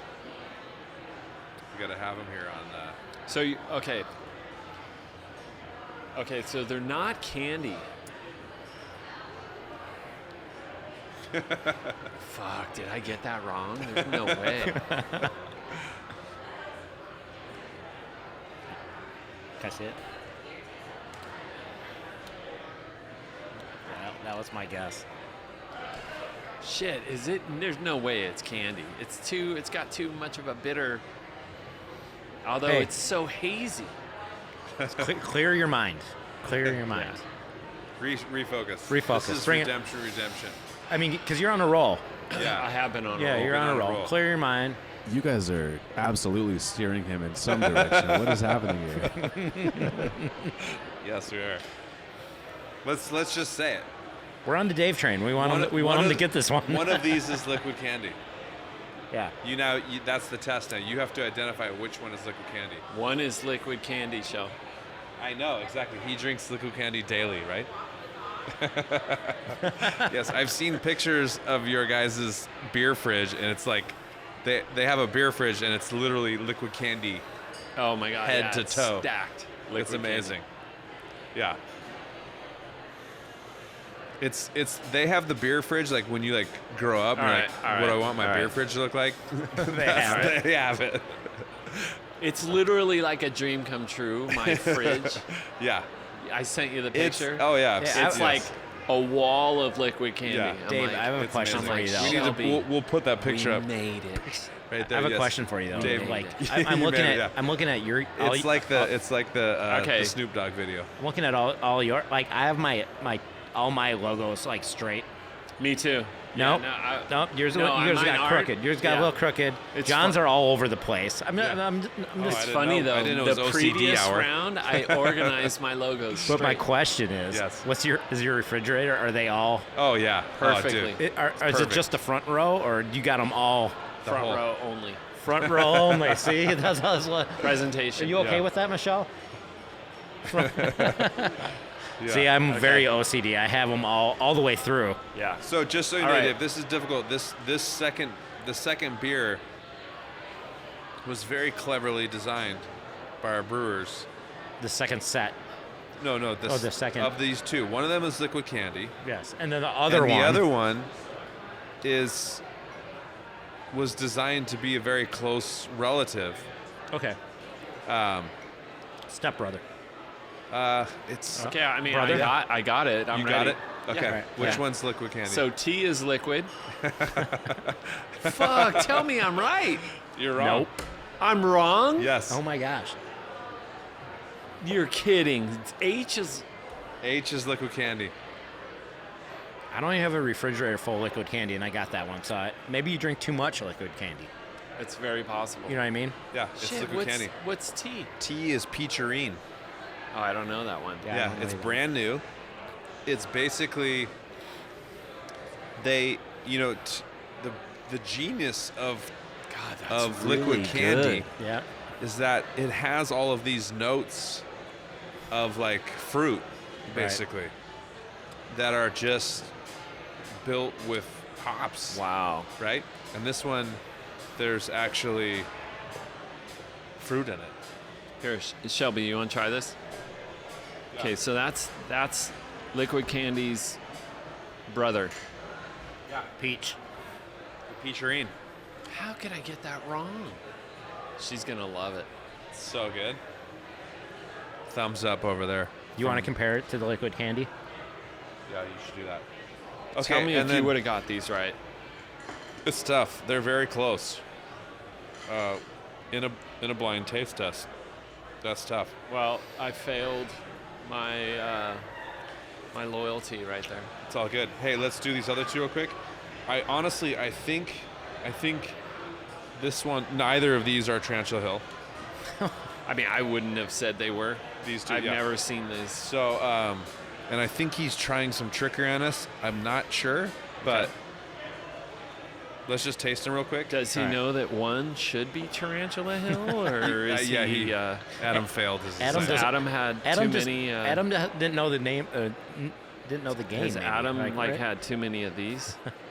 I hope not. He was working. Okay, so Ooh. the first one.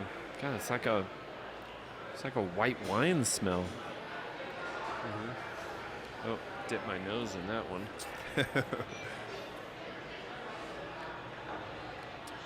Ooh, that's actually really good. It's tasty, right? Wow. It, like kind of cuts the palate after all the beer. Yeah, Mhm. it was nice. Oh man, what do we have? Is Chef bringing us some Wow, food? that is yummy. Oh my gosh, Shell, you have to try this. So good. No, I'm serious. I'll pass it over. Yeah. Mm. And then this one. That's like Kool-Aid. It's kind of scary. Interesting that he. Okay, so it's All pretty right, cool so that he did let's this try right this. now, but That is really good. Mm-hmm. yeah. Yeah, see, she likes it. I knew she'd Like like that? it. What is that? Go. Okay, well, hold on. Is it a seltzer or is it?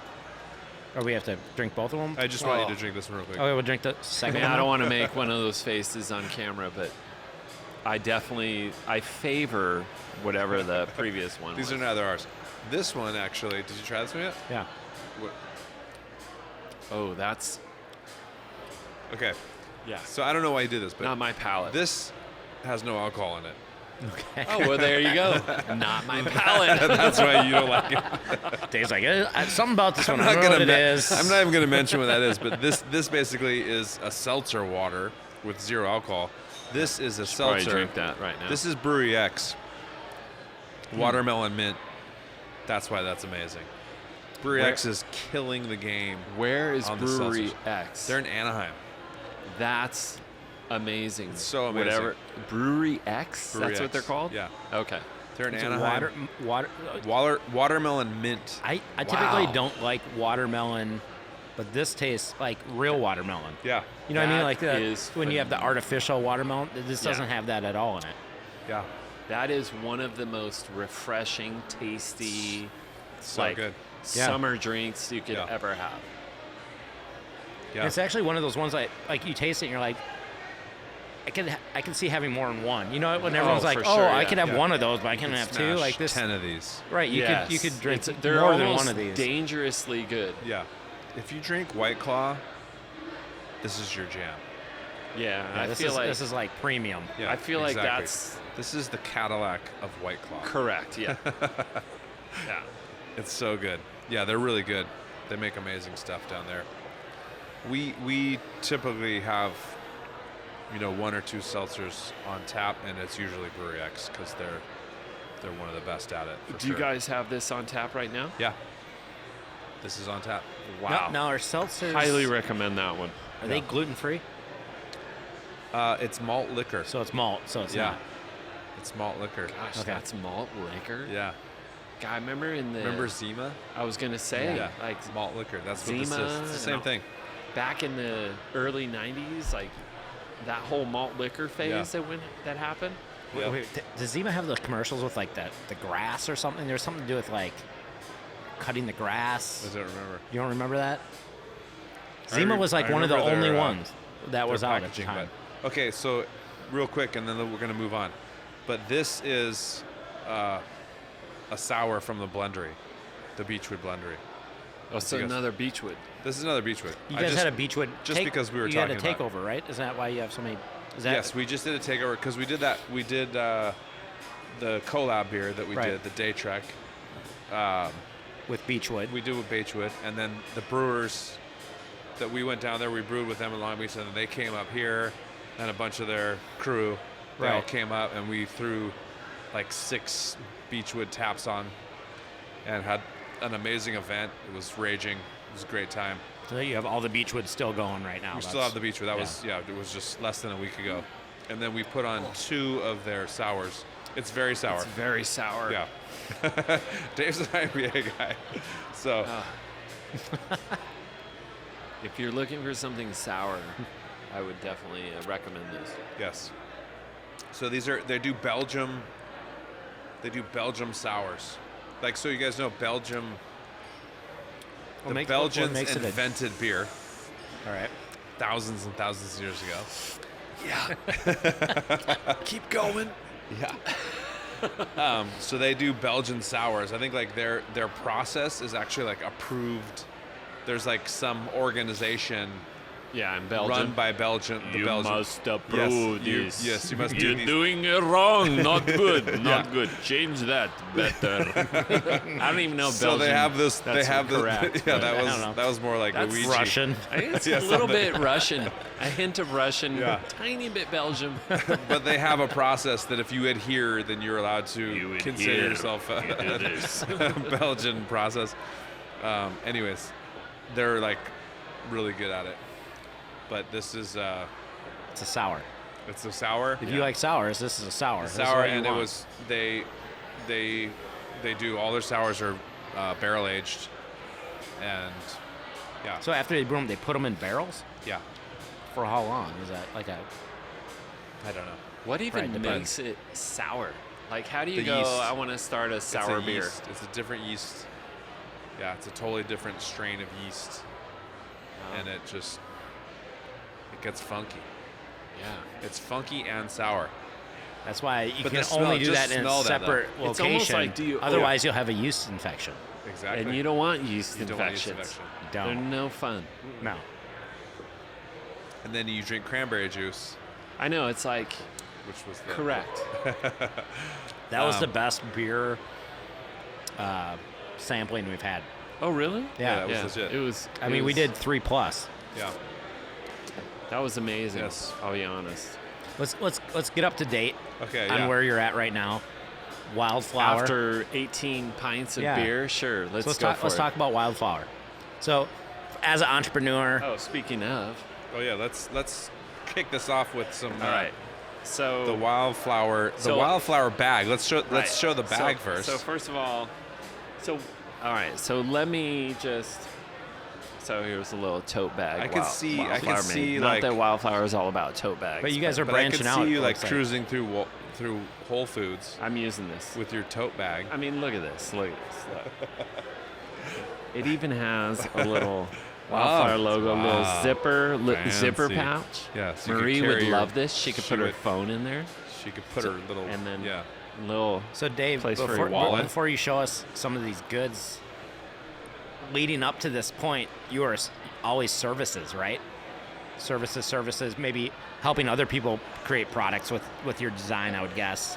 But did you always kind of have a like, man, we need a product. I want to have a product. Was that ever a thing? Is that That's such a good question. So what I realized when I was in the service business, right? So I had a design agency. I serviced my clients with my creative, our team's creative, and we would service a logo, a Right. website, Right. whatever. Again, I go back to I saw a picture in a magazine because that always inspires me. You see something you're a visual person? and it's like, I want to do that. And so in How magazine, design magazine, it was called How, there was this designer that launched his own line of products. And it was bedding, sheets, wallpaper. Like, he created the patterns that would get printed on the fabrics and the wallpaper.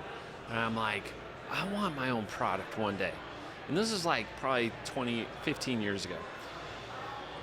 So, whatever. I let it go, but I put it out there in the universe. And so 10 years ago, literally this year, April of this year, 10 years ago, Michelle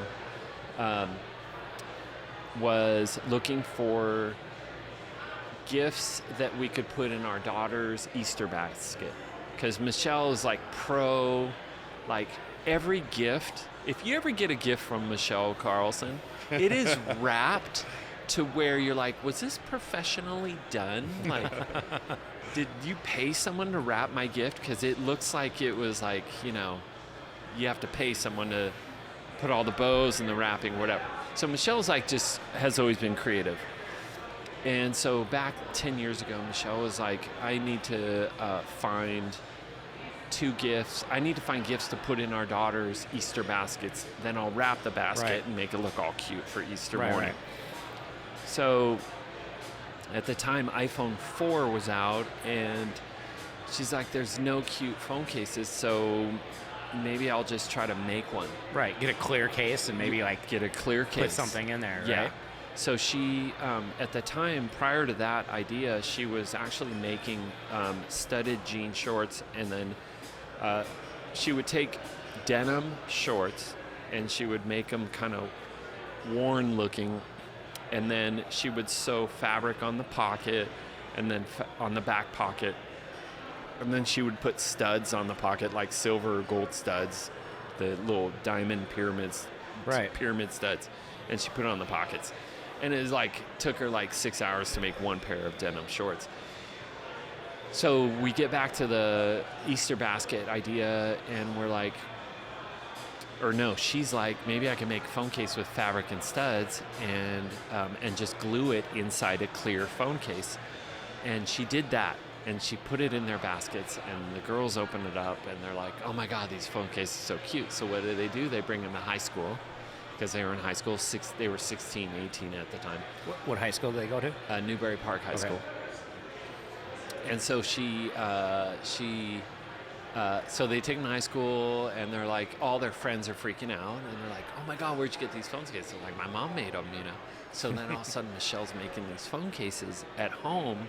She had a full-time job in retail, fashion retail, and so it would take her about a half hour to make a phone case, and it would take her 6 hours to make those studded shorts, you know, whatever. So I'm like, maybe you should just focus on making the phone cases, because 6 hours to make studded jean denim shorts or a half hour to make a phone case. Let's go with the phone case, you know. And so she did that. Anyways, I would say about 3 weeks after that, we were at dinner in Agora at Hugo's, at the Wizzens, you know? And so we're at dinner, and in walks Miley Cyrus, and for the first time, Michelle that day said, we should probably bring extra phone cases in the car, because we're always running into so many people who ask, where did you get your phone case? And so Michelle's like, why don't we just always have extra cases and we can sell them? Because she started selling them for $35 back then as a side hustle. So I'm like, yeah, let's do it, you know. So we are at dinner, and Miley walks in. The first thing in my mind is like, holy shit, we actually have 3 extra cases in the car. So Miley walks in. Devin and Sydney are huge fans of Hannah Montana. And so I run out to the car. I come back, and I have the cases. I'm like, Devin, Sydney, go to Miley's table and offer her the phone cases. Just go, here, you know, with the cases, you know. And so the girls go. Devin's like, yeah, okay. And Sydney, and they're like, okay. So I guess they somehow got in the bathroom and whatever. Next thing I know, Michelle and I are sitting at the table like, the girls are gone for a while. What's going on? So Michelle goes to the restroom, and she opens the door, and it's kind of blocked. And she looks in, and it's Sydney, and she's like, oh, Mom, I'm taking a photo of Devin and Miley, you know, in the bathroom, because Devin asked Miley, oh, can I get a photo, you know, whatever. And Miley goes, where'd you get that phone case? And Sydney and Devin are like, oh, my mom made it. And she's like, what? And then she's like, well, my mom's here. Or she's like, is your mom here? They're like, yeah. And she's like, I got to talk to your mom. So Miley comes over to our table. And Michelle and I have no clue at this point. We're just sitting at the table. And then Miley taps Michelle's shoulder. Michelle looks back, and it's Miley. And I'm like, holy shit, Miley's at our table. And so I'm just chilling. I'm not saying a word. And I'm just observing, you know. And Miley's like, where'd you get I heard you make these phone cases. They're so cute. I would love to buy some for my mom, my sisters, you know. Michelle's like, well, I don't really have a company. I'm just doing it for fun and, you know, my daughter's friends. And she's all, oh my gosh, you should start a company. These are so amazing. And I go, Miley, because keep in mind I had 20 years experience of building brands and launching websites or whatever. And I go, Miley, we'll have a site done by tomorrow. And she's like, okay, I'll, you know, what's Devin's Twitter and all. So she got Devin's Twitter and we gave her the cases. And so we're driving home that night and Miley tweets a photo of the phone cases and says, at Devin Lee Carlson, and her mom made these cases. They're so cute. That was it. That was it. And Devin's phone's blowing up, you know. Keep in mind, she's a girl, 18-year-old from Newbury Park. Right. Like, nothing. Just like, you know, just living life in Newbury Park, right? And the local newspaper, Ventura County Star, wrote an article that said, Miley Cyrus tweets local Devin Lee Carlson. Wow. And we're all freaking out. We're like, oh my gosh, it's crazy. So I'm like, okay, girls. And to Michelle, I'm like, all right, here we are in a moment. Miley Cyrus said we should start a company. What should we do? I'm going to leave it to you. But I'm just going to tell you, these moments in life are rare when they happen. But you have to make a decision. Do nothing or do something. And so I kind of laid it out for all of them. And I said, just so you know, I could have a website by tomorrow. If you want to, I could do that. And so we're all sitting there at the table, and we're all like, and they're all, you know, I let them decide. This wasn't my decision. And they're like, yeah, let's do it. Yeah, let's do it. Let's start it, you know. And so Michelle goes, I go, well, we need a name. And then Michelle goes, she did a little bit of, you know, research, soul searching or whatever. And she said, all right, Wildflower. I like Wildflower. It represents young girls, you know, searching and, you know, whatever. And so I'm like, so I go straight to instantdomains.com, by the way, instantdomains.com, wildflowercases.com. Available by Instagram. $23. Wildflower Cases. Reserve. Instagram. Twitter. Wildflower Cases. Reserve. Tumblr. Wildflower. YouTube. Wildflower. YouTube. You know, I reserved fucking everything. And It's amazing that those are all out there. This was 10 years ago. Okay. So I go, it's on. We're doing it. And so next thing I know is I stayed up till about 5:30 in the morning that night. It was a Friday night. And on April 20th, 2012, we had a website. And we went live. And this is after Miley Cyrus tweeted Devin Carlson. And we had 2 SKUs, 2 products, and it was literally the only 2 cases Michelle had fabric and that she made. So I took photos of the 2, literally 2 phone cases in inventory that we had at the time, and we went live. That's we amazing. received, I don't even know how many orders. I should probably check because it'd be good to know. But we received, I don't know, 50, 100 orders that Saturday. So I stayed up all night Friday. Site went live by noon on Saturday. And we received tons of orders that day, and we had no inventory. That's incredible. That's incredible. Chef. I need food after that story. Chef Hey, look at Ivan this. and Andrew. Hey, guys. Thank you, you. gentlemen. Looks like he just brought us some Brussels sprouts, some tater tots, and the Spidey Bites. Oh, you gotta love the Spidey Bites. Thank you you. guys. Appreciate you. So These are just some nibbles to keep us going here. I appreciate that. You have to try the Spidey Bites. That's a new thing, inspired by Pizza Port's. I don't know what they call it, but So it's the same crust as the pizza, right? Same pizza dough. Pizza dough. And it's got like garlic and super fun. And then just dip it into the It looks marinara yummy. sauce. And then tater tots. And then these are our Brussels. Brussels. which I know you're Amazing familiar with. Brussels. Absolutely amazing. So, so flash forward, Right.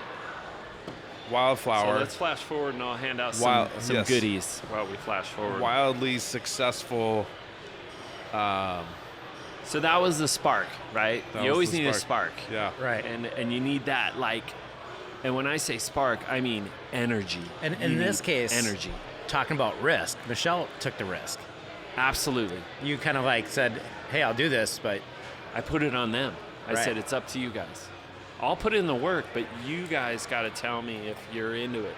you got to be in or out. In or out. It was one of those moments, and they were all in. So Devin and Sydney skipped college, and they learned how to build a brand. And 10 years later, Wildflower sold all over the world. We're on. Yeah, where do you guys sell? So obviously, wildflowercase.com is Okay. is the main source. Link that below, wildflower.com. Wildflowercase.com. Wildflowercase.com. By design, because keep in mind this is an entrepreneur that went through the highs and the lows, so I'm Right. kind of like, let's just start with direct to consumer. We want to sell direct to the customer, and any wholesalers, like we're last I heard, we are the number one phone case accessory at Urban Outfitters. So That's awesome. absolutely amazing. We love Urban, and we love all our wholesale accounts, from small mom and pop shops to the Urban Outfitters of the world. It's been an absolute, like, we're so thankful for everybody that has ever supported the brand.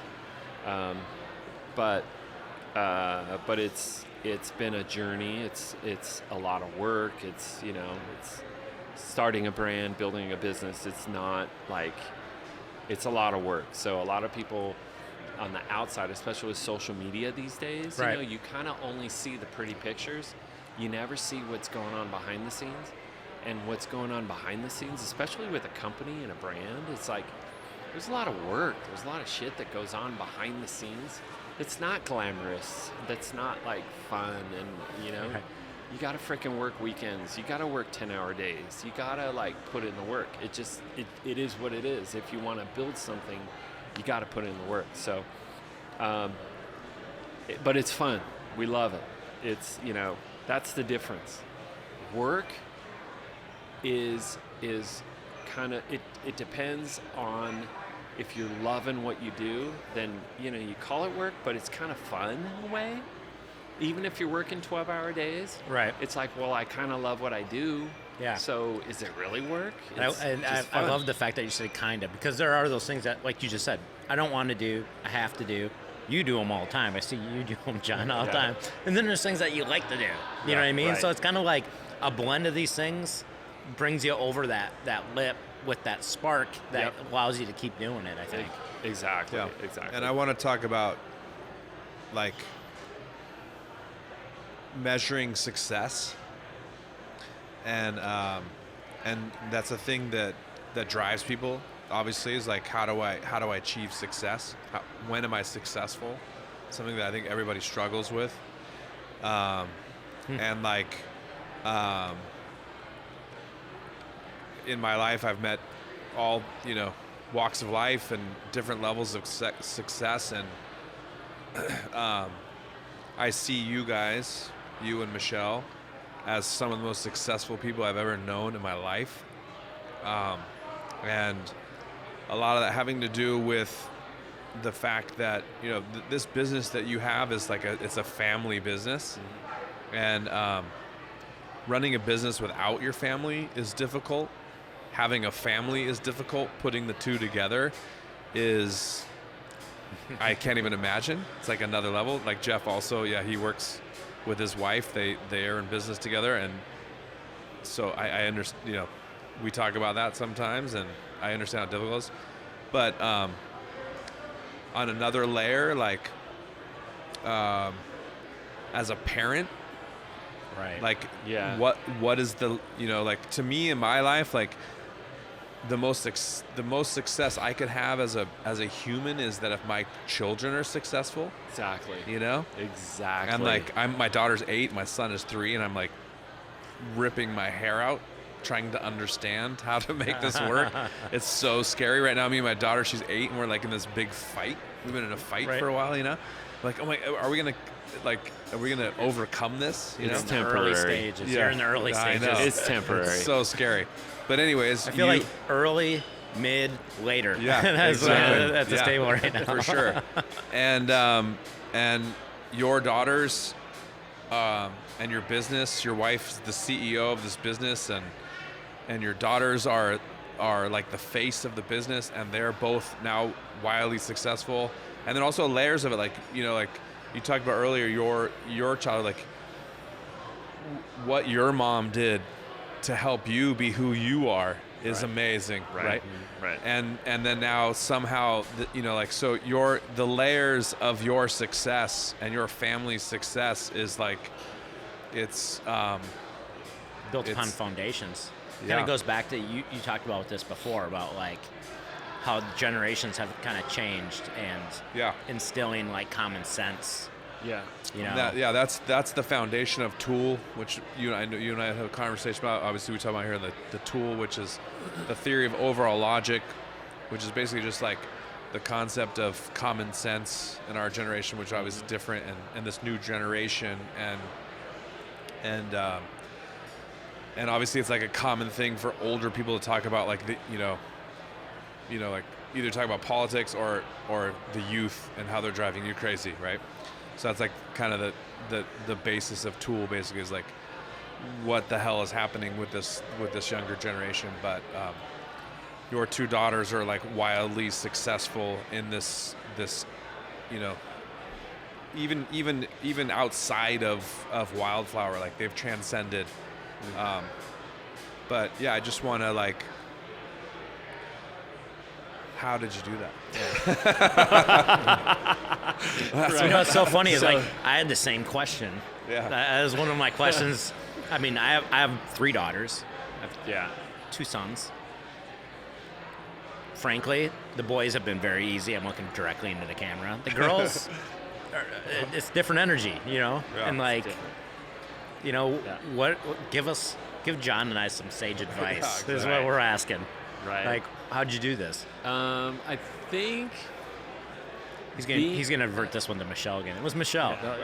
As a dad, how did you raise your exactly daughters? as a dad, I think there's moms have a role and dads have a role, and I think with dads, it's like it's easy. We all want to avoid difficult conversations or confrontations with our daughters. Always. We're like, man, I'll figure it out. Like, or to ask your mom, I don't want to, yeah.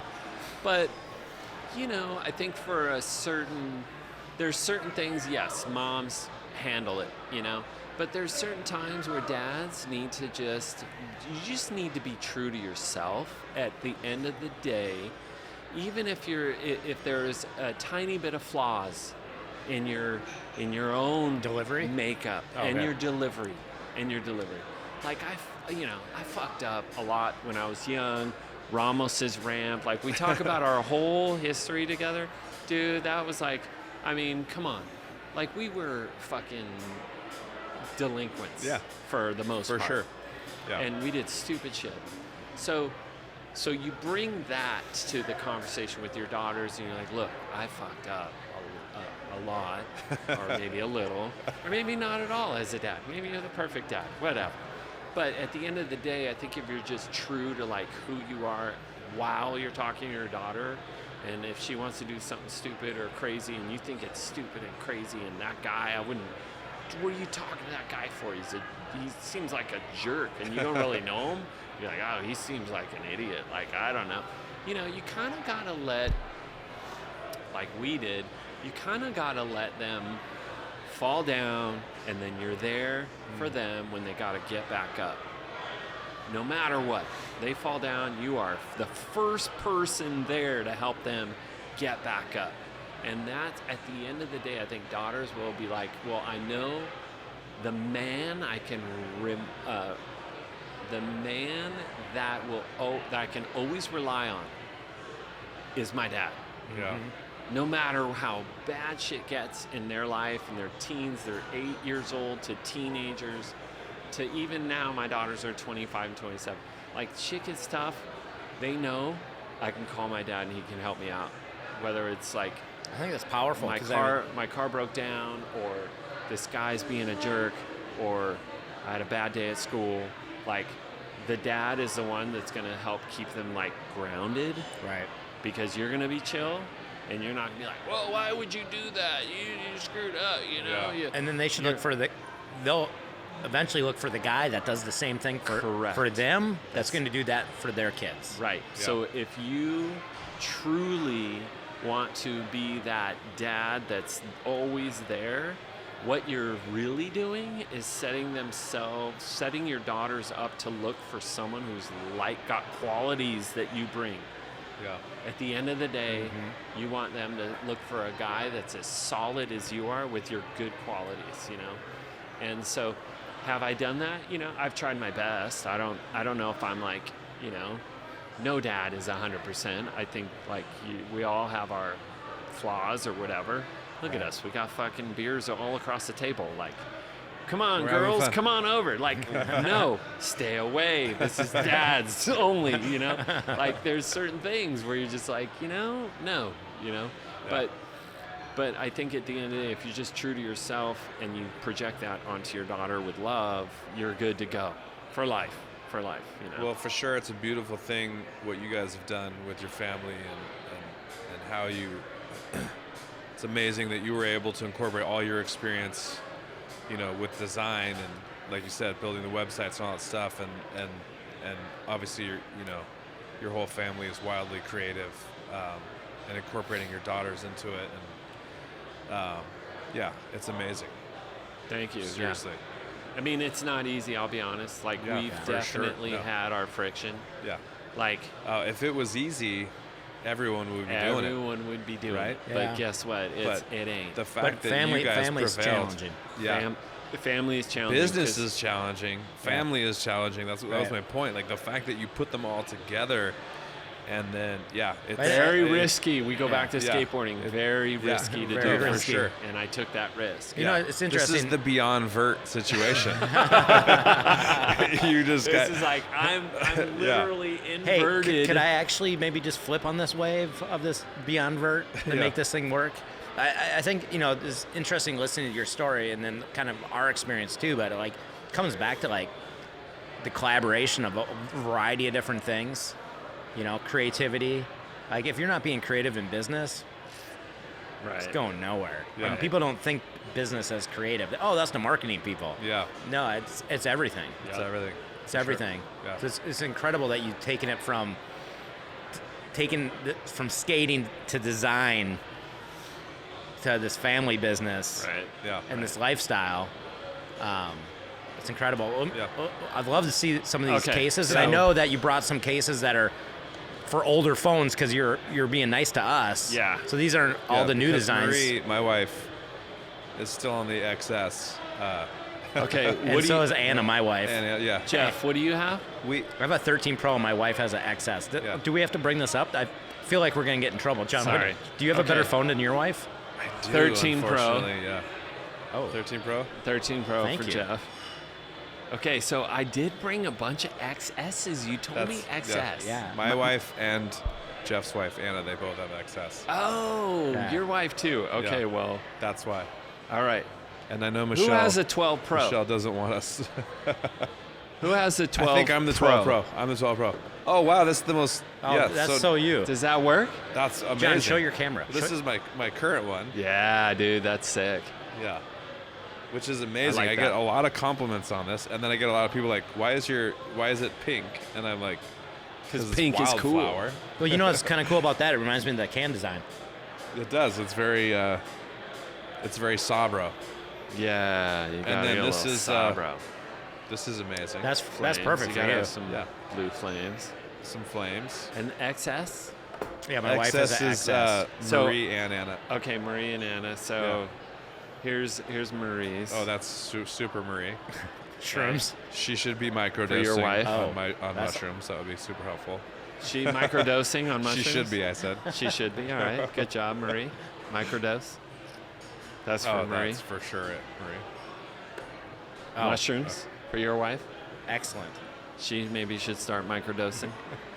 That is definitely Marie. Is that an excess? Excess. That's Marie to a T. I think she has stuff that has that design on it. That's so awesome. We should have had you. We should have asked for more sort of current stuff, but we'll throw some current stuff up Yeah, no on problem. here. All right. That was a well-deserved break. Those are two things or three things new happened tonight that have never happened. One, the trickery of two Tarantula, the same beers, Right. which was evil. Two, we did 3 rounds, Yeah. and then that was the first time we ever had to take a pee break, Yeah. which was probably because of the 3 rounds. And Yeah. clearly we only have been sipping, but It was like science. it's It was. a Yes. science Simple break. science. Okay, so what else do we need to cover before we wrap this up? I think we hit some really good points.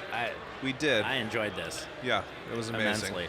Good. I appreciate Thanks, it. Dave, for Good. coming. I think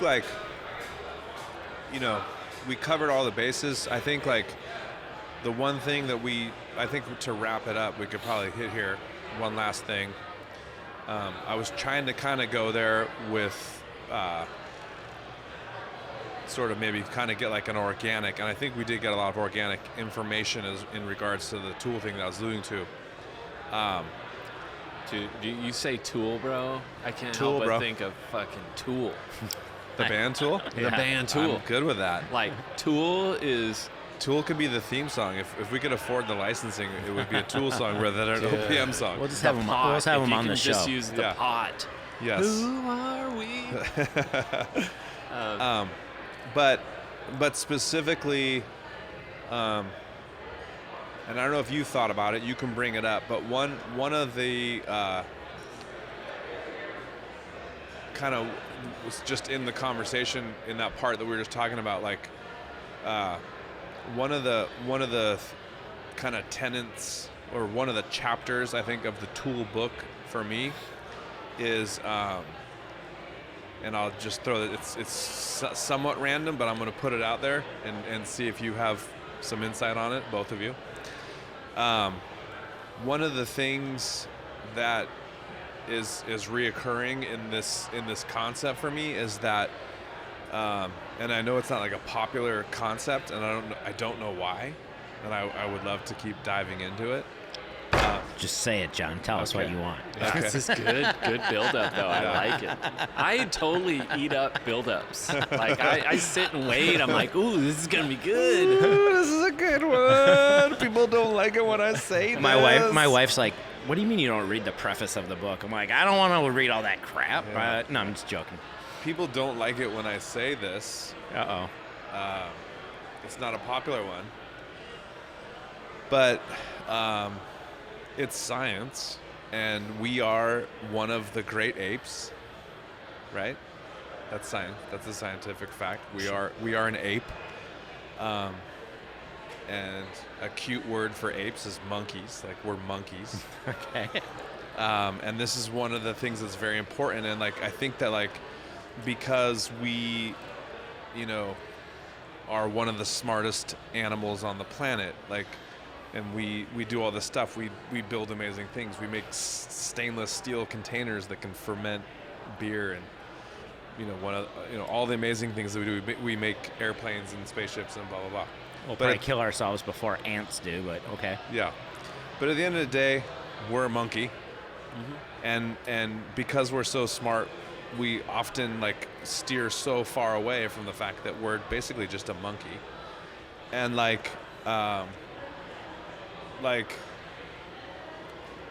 the end of the day, to a child who's just a baby monkey, and they don't care about organization and charts and calendars and data and stainless steel and da-da-da.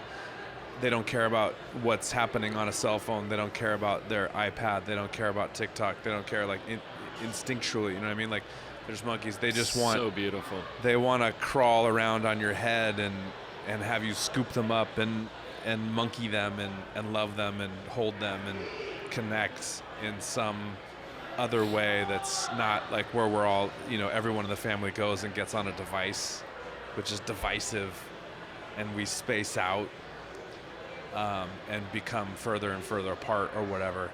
And so I don't know why people are so upset about the fact that, like, embrace the fact that we're monkeys and, like, monkeys and watch what they do, and they do beautiful things and whatever. But yeah, and so kind of, what I'm saying, I don't know if this is one of the things or not. This is so good. But I want to I know where you're going. Okay.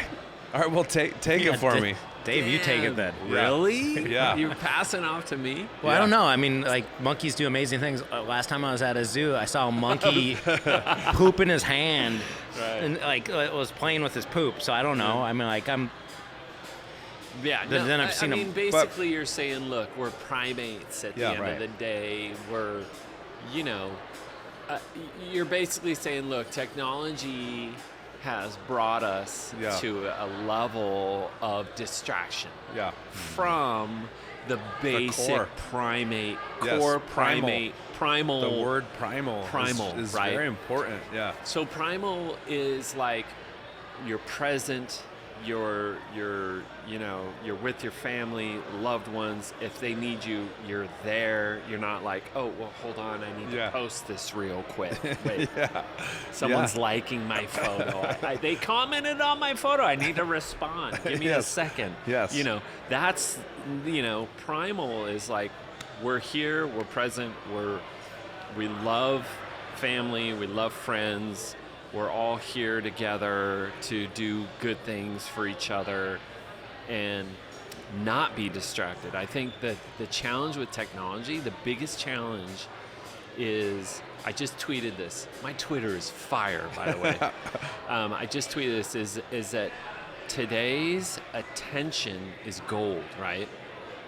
And so when you give your attention to something, I love that, on social media, you're literally giving away like gold, right? Yeah. Oil used to be the gold back in the industrial age. Like, oil was where all the tycoons made their billions. Well, now all the tycoons are making billions off of our attention to social media and whether news media or whatever.